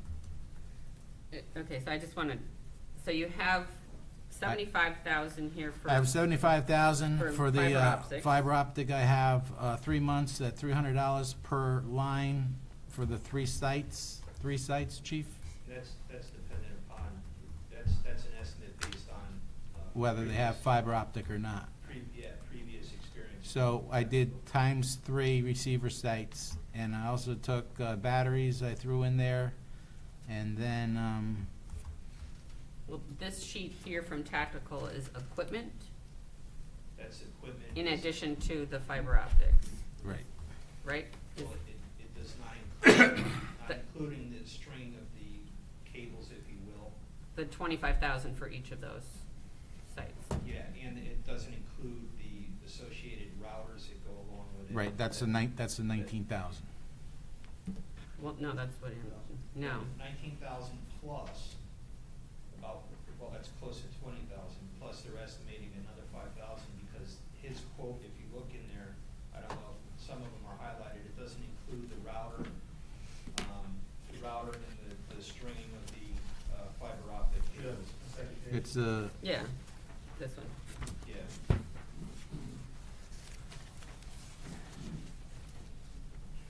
I'm just curious, do you get any help from the state? Is there anything you can buy from the state? Because obviously as you said, you go to other, there's nothing in the state that helps with this kind of costs or whatever, nothing? We're not a regional dispatch center, so there's no supplemental funds coming through now. And you can't buy anything through state contracts? And this also does not include the Parsonage Hill 35,000. Well, as In here. as I explained to you, when we were in scramble mode trying to get information so that we could bring this out to the town council, my understanding is that 25,000 per site includes the equipment needed at the receiver site and the other lines. So the way the fiber optic, I understand, works is that it's a direct point-to-point system, and if you look at that quote, it talks about equipment at Parsonage. Oceankowski's Tower, Parsonage Hill Road. So going back, my understanding is 25,000, it'll be approximately $25,000 for each receiver site to work on both ends. So from. But Parsonage Hill wasn't listed as one of the sites. Right, and like I said, my original understanding of it was flawed until we, like I said, we were pressed to get information so that we could at least bring this up at this meeting. So the idea, the $25,000 is am I correct on this? Just so that I'm not misspeaking here, is a point-to-point connection from Evergreen Woods to Parsonage Hill. Another $25,000 for Reed's Gap to Parsonage Hill. And then another 25 for Commerce. Drive to Parsonage Hill. So is the $110,000, because I got numbers all over the place here, is the $110,000 in the ballpark, or? So the only problem is we don't know what the cost is gonna be to repair, replace, fix. I mean, I hate to put it off, but Microwave. I'd like to know before we vote on something what we're looking at. I think we're all supportive of you right now, Yeah. but. And, National Communications this week, he really stressed to us that, look at this document because it is a rough order of magnitude, as the radio techs call them now. So this is their best guess. So this is pretty lean, I believe. Well, that's why I figured we make it 110, because it looks like you still have $9,740 in your capital accounts open. Those are not available. Those aren't available? So those are the prices you gave me so far. So will 110,000 work? That's my question to you. I don't know if it'll. It'll get you in the door, though. It'll get us in the door. I don't know if it'll completely, I don't know what the answer is to the microwave system at the high school. Well, why don't we see if we could get fiber? Do we know if we could get fiber to Reed's Gap? That's something else that we're waiting for Frontier. Well, so since we didn't reallocate the $100,000 that's already in our capital budget, which I know you had talked, I mean, I know the RFP is out there and it hasn't come back and we don't know what that cost is. But can't we use the $100,000 that we already have in capital to start this project, and when the RFP comes in, we can always go to contingency for whatever that cost? I mean, it's 6 to 1, half dozen the other. At some point in time, something's gonna come out of contingency. And it is definitely communication related, so definitely in the same flavor, sure. So that 100,000 that's in the budget now for capital, which was for the simulcast site, so can't we use that to move this along now? Think so. And then, I mean, cause the money would have to come out of, the 110 that Mike talked about would have to come out of contingency or someplace. So since we already have the 100,000 and we don't have the bid in yet, we can deal with that when that comes in, but that would start you off here. And then as you get more concise figures, because you're just, these are all just estimates, but at least we have 100,000, and then we just. How you know, close are you to that radio expert to come in? The RFQ. That's the money we're talking about now. April 9th, and the selection will be made by the 21st of April. So that, it'll be coming back whether it's this 100 or whether it's this 110 quick. So, makes no difference to me. Yeah, either way, we're gonna have to go to you got some. contingency on one of them. Yeah. Yeah, But we have the 100,000 right now in capital. just put the 100 up. If we put the 100 up, Yeah. it would automatically go to tactical, and they would start the work right away? Well, you got the 110, it's right in the bank anyway, so. No, but I'm saying that 6 doesn't. of one, half dozen the other. Got True. 100. You have 100. 100. Right. We have 100. So we could start spending that right now to get them rolling. I think you should make a motion to reallocate, like we talked about previously, Yeah. reallocate the previously. All right, determined I'll satellite tell you what, site. I'll withdraw my motion. I'll withdraw your mine. second. And I'll make a motion to, tap the 110,000 that's in. 100,000 that's in the, Previously allocated. previously allocated funding. So it's to reallocate the funds in the 2019-20 capital fund from the simulcast, is that what it is? Simulcast site, exactly. To, what are we calling this? You're gonna call it. To begin. Emergency communications repair.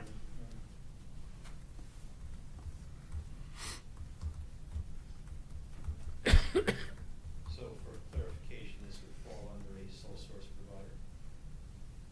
And we would have to wait. Yeah, because you, Yeah, that you was don't, my- you don't have anybody else putting fiber optic lines up, you know, besides Frontier. Just clarify. And you don't have anybody else to service your radio except for tactical. So would this be verbal authorization to work with tactical to facilitate the process? You wanna make that part of your motion? Yeah, I'll make it that we have sole sources, I'll second which that. is tactical and Frontier. Right, Frontier, Comcast, Frontier. You guys are good with that? I think yes, it will get the process rolling, at least create stability for the existing radio system that we have. And again, we're still unaware of what the cost will be for the microwave system at the middle school. Correct, that was stated in here, that it was unknown. Yep. Plus, we're still waiting for some costs here on this, so. Thank you. Thank you. Thank you.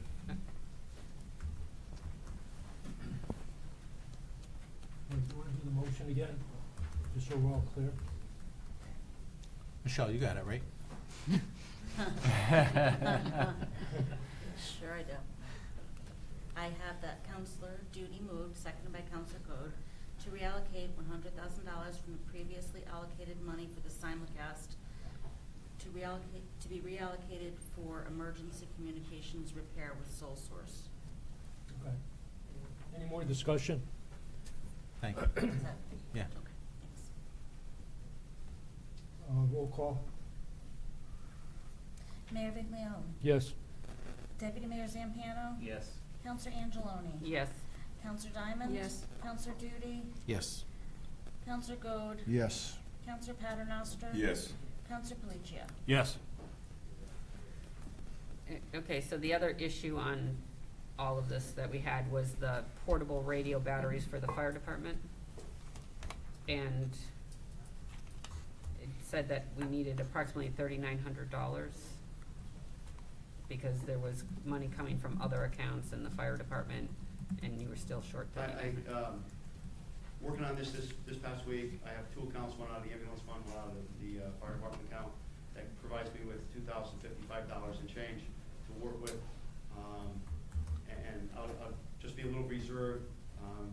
We're spending a lot of money on maintenance, but I want to be able to see what other line items that I may be able to close PO out. So you want to hold on this right now? Yeah. Okay, that's Maybe fine. I just wanted to another make sure. couple weeks. Okay. Thank you. Thanks. I was just gonna add trying to help out this situation, and I guess Anthony could elaborate on it. I had located some capital accounts from the year 15-16. One was, I don't have it in front of me, I believe you have it. It's the, there was a, thank you. One was for the automated incoming call service, that's the automated telephone monitoring system of the PD. One was for the communications console upgrade, and one was for the radar replacement. Not realizing that evidently something to do with OPM, that this is OPM. These items were all funded by OPM? Correct. So evidently, we can't reallocate that money. It's gotta go back towards road improvements, is that? Exactly right, yep. I was just throwing that out there as a suggestion, that I found some capital accounts with funds in it. Nice try. Thanks, Chief. I know, you did. Sit.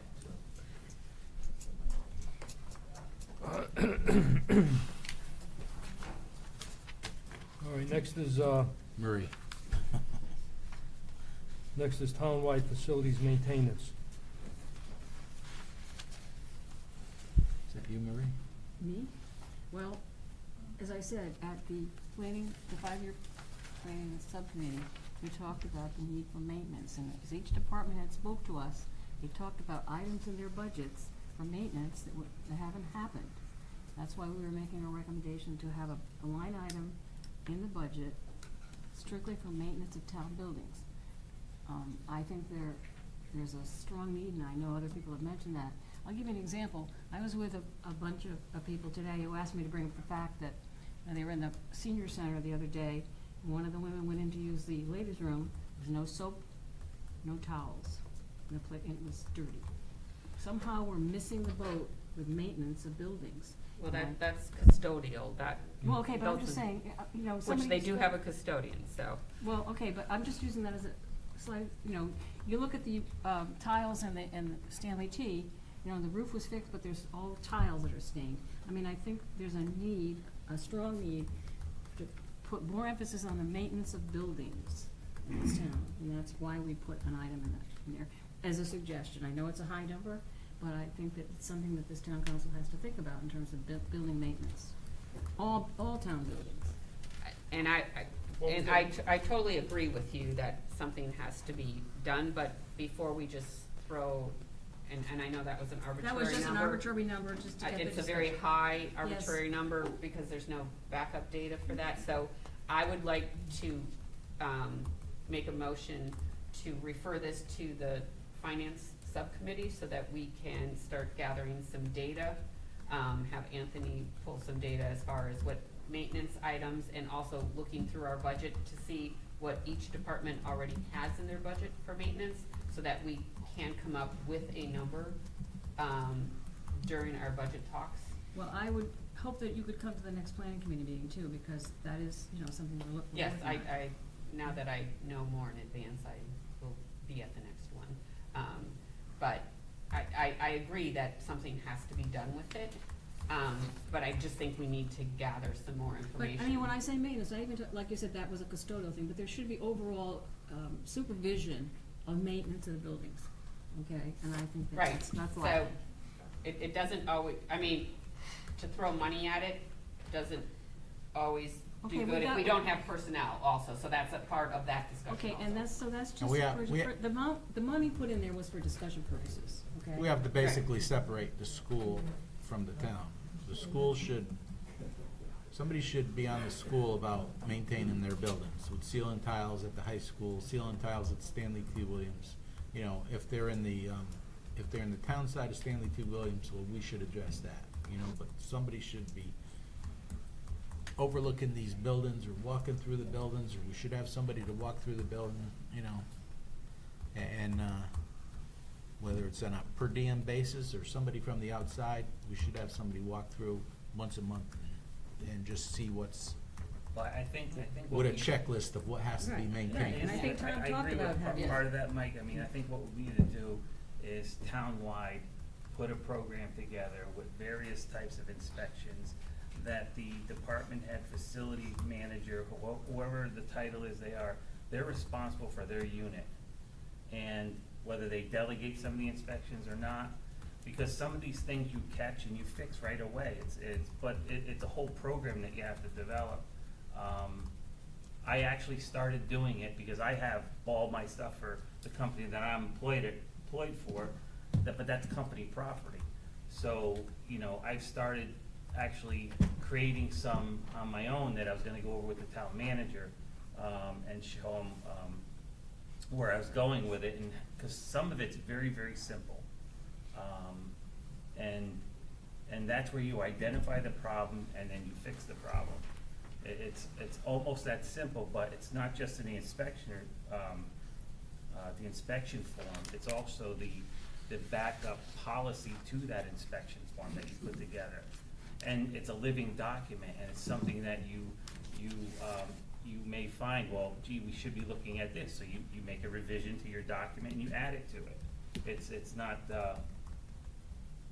I think we need to take that approach, you know, in addition to looking back to previous years of maintenance, because we've got a lot of catch-up to do, it appears. So, that's what I would recommend. I had asked Deputy Mayor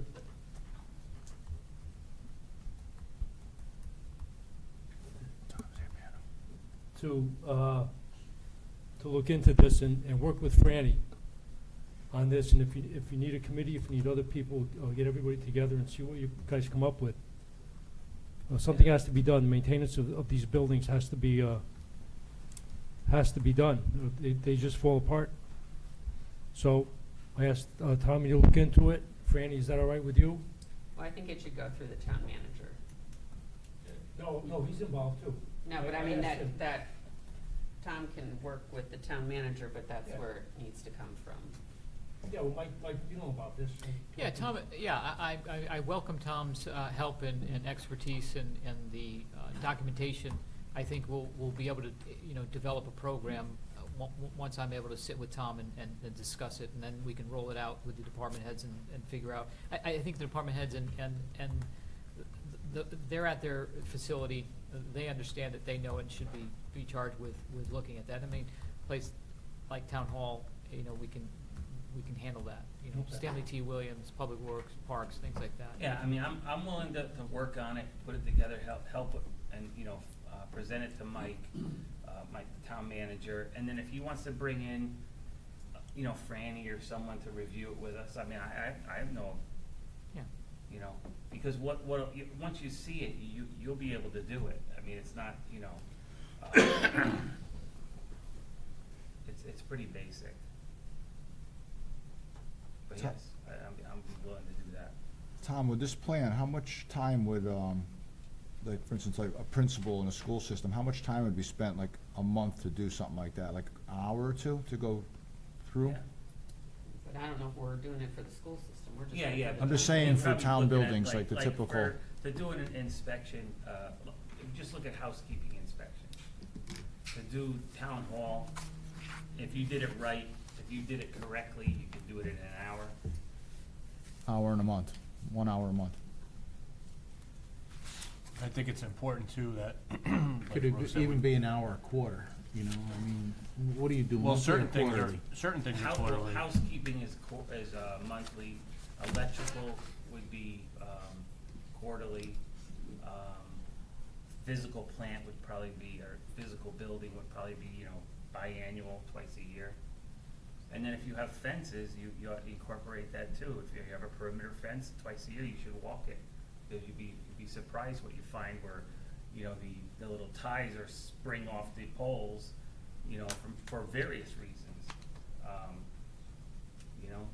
So if you don't know, if you don't know what needs to be addressed, it won't get addressed. So that's what it's really about. It's about awareness. And then who checks that afterwards? I'm sorry? Who checks that afterwards to make sure it's done? Whoever's responsible for the facility. They See, make, there's- they make the list, Well, and then they well, check it? It depends. It depends how it's delegated out, but like, for instance, if I did a housekeeping inspection in the facility I'm employed at, I would go through it. If I found anything non-conformance, I have another sheet called a corrective action form. And then I list what was what was out of conformance, the date, what the issue was, maybe even a reason why the issue's there, and then maybe how you're gonna handle it, say, what your proposed Solution. to resolve the issue. And sometimes it, depending upon, usually they don't need capital funding, but sometimes they do. If you have a broken furnace or heater or air handler, it may, but actually that would be in housekeeping. But in any case, but then that's the stuff that you keep on file too, and you go through, and part of your job is to make sure that got depleted. Whether it's holes in the, divots in the concrete, or broken curb, or lighting out. It's good stuff. It keeps your facility in shape. I started to say earlier too, I think it's important too that we get something like this in place, because we're talking about spending millions and millions of dollars for, a police department, and to get something like this in place ahead of time to maintain that and protect our investment is very important. Some people think about, if you're not aware of it, you'll say, well, this is overwhelming. Well, it's not. It's definitely not overwhelming once you get, your hands into it. It's not overwhelming. It's when you don't do it, it becomes overwhelming. But I'd be more than happy to put it together for review. I mean, it's a suggestion I had, so.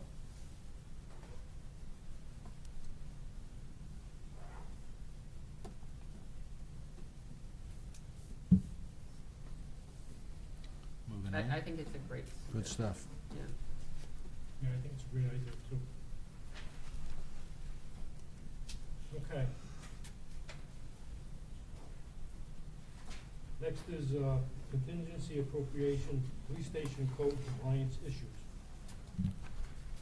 Well, the first two on this list, I propose that we table until we get more information, and just act on the third one, because the top two basically are kicked back for additional. On the town council email, the price we had given you previously was about $2,000 for a year, and we were able to negotiate a 3-year deal for $36.25, so we went with the extended term to get the cheaper rate. So I would again just propose that we modify this form and delete the top two items and just act on the third item, please. All right, I'd like to make a motion that the town manager is hereby authorized to appropriate from reserve for contingency account 101-4703-760-0000 and transfer into the appropriate account as soon as possible for the following purpose: town council email accounts for 3 years, $3,625. Second.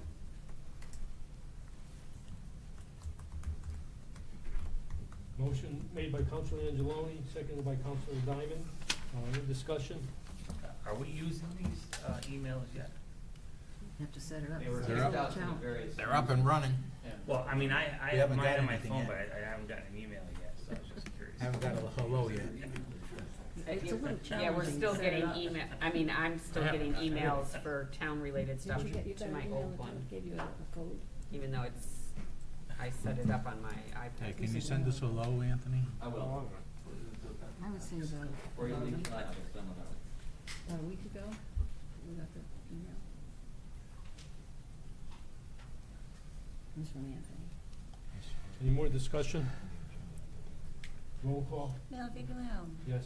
Deputy Mayor Zampiano. Yes. Counselor Angeloni. Yes. Counselor Diamond. Yes. Counselor Duty. Yes. Counselor Goode. Yes. Counselor Paternoster. Yes. Counselor Palacio. Yes. All right, next is citizen statements and petitions. Hi, Cliff Potter, 1251 Middletown Avenue. I'll start with the easy one first. You've got so much on your plate, why don't you just forget about changing this? I told you, this is how we find stuff out, when we have lots of open communication. See anybody from any register or the Sound or anybody here to report anything? We have a communication blackout. If you're not in this room, thank God for Totucket TV. We don't hear anything. Leave it alone, it's not broke, you got lots of other fish to fry. I think you should just forget about changing this. We're happy with it, we're citizens, you wanna hear from us. We respect the process, we hold off our comments. So that's the small thing. A lot of chatter on Facebook. Come on down, town council tonight, look what's happened at the high school. Nobody shows. A lot of hard decisions are gonna have to be made by you in the coming months. Mike and I and you guys, we've all identified that it seemed like the building committee had too much power with no control. I don't know if you've come up with any way to reel them in, because if you hand them something still, they still have an open checkbook, I believe, right, Mike? Nothing's been changed to their charter, whatever their operating rules. I think you really, because look, somebody that wants to spend $7,500 has to go through you here. And $30,000, $40,000 mistakes were made on schools, and it just happened. Nobody was held accountable. That's gotta stop. So we gotta change the way we do business. We got some hard business to do in this town. And if I hear rebuild is new again, you can't put lipstick on a pig. That's gonna be my motto. You're gonna keep hearing it. They're tired buildings. They are tired for a reason. They've been beat up, overlived their lifestyle. Build is new, build once, build proper, and then walk away from it, and it won't cost you more money. How many times do we see agenda items? We gotta throw more money. NBIS, never, it's never gonna stop. It's gonna be pour more money in, let's hope it stops leaking. Well, it didn't, okay, well, let's pour more money in. We'll pour it in on this side. Build is new, it'll stay new, it'll be built right the first time. And yeah, we're gonna have to suck it up. But we can't play these silly games. It's ridiculous. You can't expect, you got the three wise men sitting here at the table. But there's only a certain amount of miracles they can perform. Franny works, you're gonna be here for a rude awakening when he retires. He gives so much back, and so does everybody, all the town employees. But they can't perform miracles on old buildings. It's beyond their control. So again, tough decisions, you're gonna have to make them, but there has to be controls at the same time, so you don't take the heat for this or that. It was nice to walk in with Rose tonight, and I told her I didn't have TMJ from work anymore. Well, guess what used to give me TMJ from work? The police department circuits. I used to have to work on them, and the fire department circuits. They're on copper, and they come out of the central office up near Burke Bunnell's house, and they go all the way up Reeds Gap Road on cable, into the woods, up to the hill there. Copper is not the way to do high-speed transmission. Microwave. The lottery got rid of the phone company. They went to microwave shots. Guess what? Microwave doesn't like snow. Microwave doesn't like rain. A thunderstorm raises heck with microwave. You've got to come up with a complete fiber hub to every location. It's going to cost money, but guess what? It'll be standard. One piece won't be microwave. One piece won't be copper. Part of it will be, it should all be fiber. And once you get that fiber hub to every location you need it at, you'll be surprised a lot of your troubles will go away to you. Because copper picks up noise. It just picks up static. Fiber is light pulses. It has to be amplified, the light, but it's not affected by weather. It's the state of the art. The equipment you're gonna buy is gonna be state of the art eventually someday. And to put brand new technology on old copper is just not the way to go. And I have to be careful of how I say this, so I'll say allegedly, Frontier is in trouble. I know a lot of employees that just left. Frontier bit off more than they can chew when they took over for AT&T. If you go up by Robbie's gas station, you'll see a big hunk of cable that's falling off what they call a messenger. People have tried to cable tie it back on there. That cable's falling off, and it won't be fixed. I'll be like Mike said, 20 years from now, I'll still be hanging like that. Well, when that cable falls off that messenger strand, it's stretching now. It's making it tighter. Those pairs inside there are tight now. And guess what? When they're tight like that, noise and other cable pairs are bleeding over. It hasn't been fixed. It probably never will be.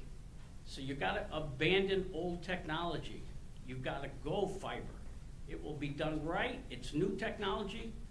And so whatever you put on the end of it will work fine because it won't be affected by the weather. And get rid of the microwave. Like you said, they want you to start hoarding parts. Well, guess what parts you're going to get? Somebody else's crap. Simple as that. So you just got to start getting the technology because we're putting a price on people's health and lives, property. If these guys can't respond because the system's down, who's at fault? Do any of you want a death on your hands? No, I don't believe so. So again, you're right. You're trying to be good with the money, but there's a time and place for that. The time and place now is to get fiber in place wherever you need it for this new hub. So these poor guys don't have to wonder, is this gonna go through the day without going down on me? And if they're on a call and they got a call for backup, will they hear me when I call for backup? Those are hard questions. You think about it tonight before you go to sleep and see if you still feel in the morning, maybe, well, I can cut a corner here or cut a corner there. You can't. It's time to put progress into this town. Is it gonna come with a cost? Yes. But it's been too long without any fixes. All these people here are trying to give you quality of life. You've got to give them the tools to do it. And God bless them, they're still here, they're still trying. But you've got to give them the tools to make their efforts successful. And I get it, I mean, it's dollars and cents. But I've worked in the industry, I know what works and doesn't work. And you can learn from the lottery's mistakes. Sure, they cut out Frontier, but their machines will go down constantly in bad weather. Microwave's not the answer. Copper's not the answer. Fiber's the answer. Thanks. Thanks. Victor Peter Andrew, 123 Beach Street. Just like to clarify something from before. On February 18th, it was a town council meeting. On February 20th, myself, Dave Palumbo, Chief Halloran, Deputy Chief Lovelace, Lieutenant Sperry, the next gen guy, IP guy from the town hall, the finance director, and the town manager at 10 o'clock. The day that we were all talking about something with the computers and some issues we had with the computers that we brought off the state website. That day at 10:30, my men were getting dispatched to go to the police station to volunteer their time. We said in that meeting, me and Palumbo, numerous times, to the town manager, finance director, everybody in that room that we were going to donate lights hanging, fixing the railings from all donations. So your answer to the question, she called me, I answered her question, Pam Johnson. I took responsibility. I don't want the chief to apologize for something that I don't. I didn't invite the chief. I get to talk, not you. So, and your answer is the town manager, finance director, the chief, deputy chief, the lieutenant, Sperry, the IT guy, the next gen guy, Dave Palumbo, and myself all knew at 10 o'clock on February 20th. 2 days after, my men didn't get there. Palumbo's guys didn't get there until 10:30. Yes, everybody was aware of it. I don't know why they didn't call you, it's not my problem. And if the citizens have a problem with me donating my signs on the side of the truck, have them call me, I'd be more than happy to tell them. So, yes, there was everybody in that room before we even got to that site. So I don't know why town manager didn't brief anybody. Everybody was there. They're right here, you could ask them. Hey, it was something that slipped through the cracks. I mean, we appreciate But we were everything, all in the we room. appreciate everything you did, everything Al Rose did, everything Dave Palumbo did, everything Walter did. It's not even that, We, just a we comment thank, of we the way thank it you came out. for what you did. I appreciate what you guys are doing, because it's not easy, but the communication, But I mean, maybe what- you should ask him, not me. No town gets it 100% of the time, so. You can't fly off the Forgive handle when us. you're a council member with a remark. All right, thank you. You don't get to excuse me, only the I mayor. said thank you, that's all I said, Victor.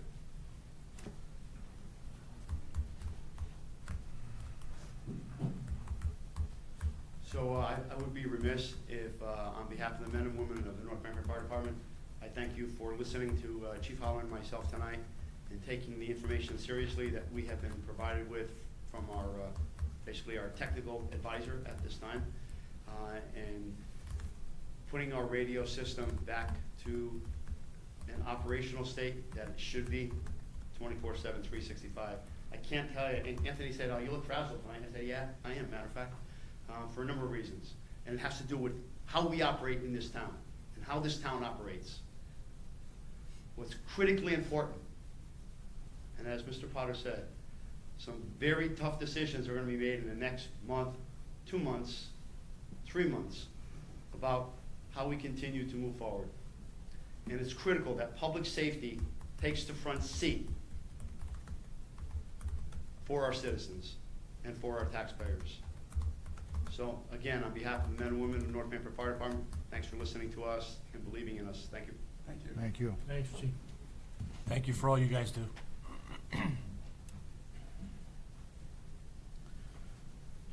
Motion to move into executive session? Second.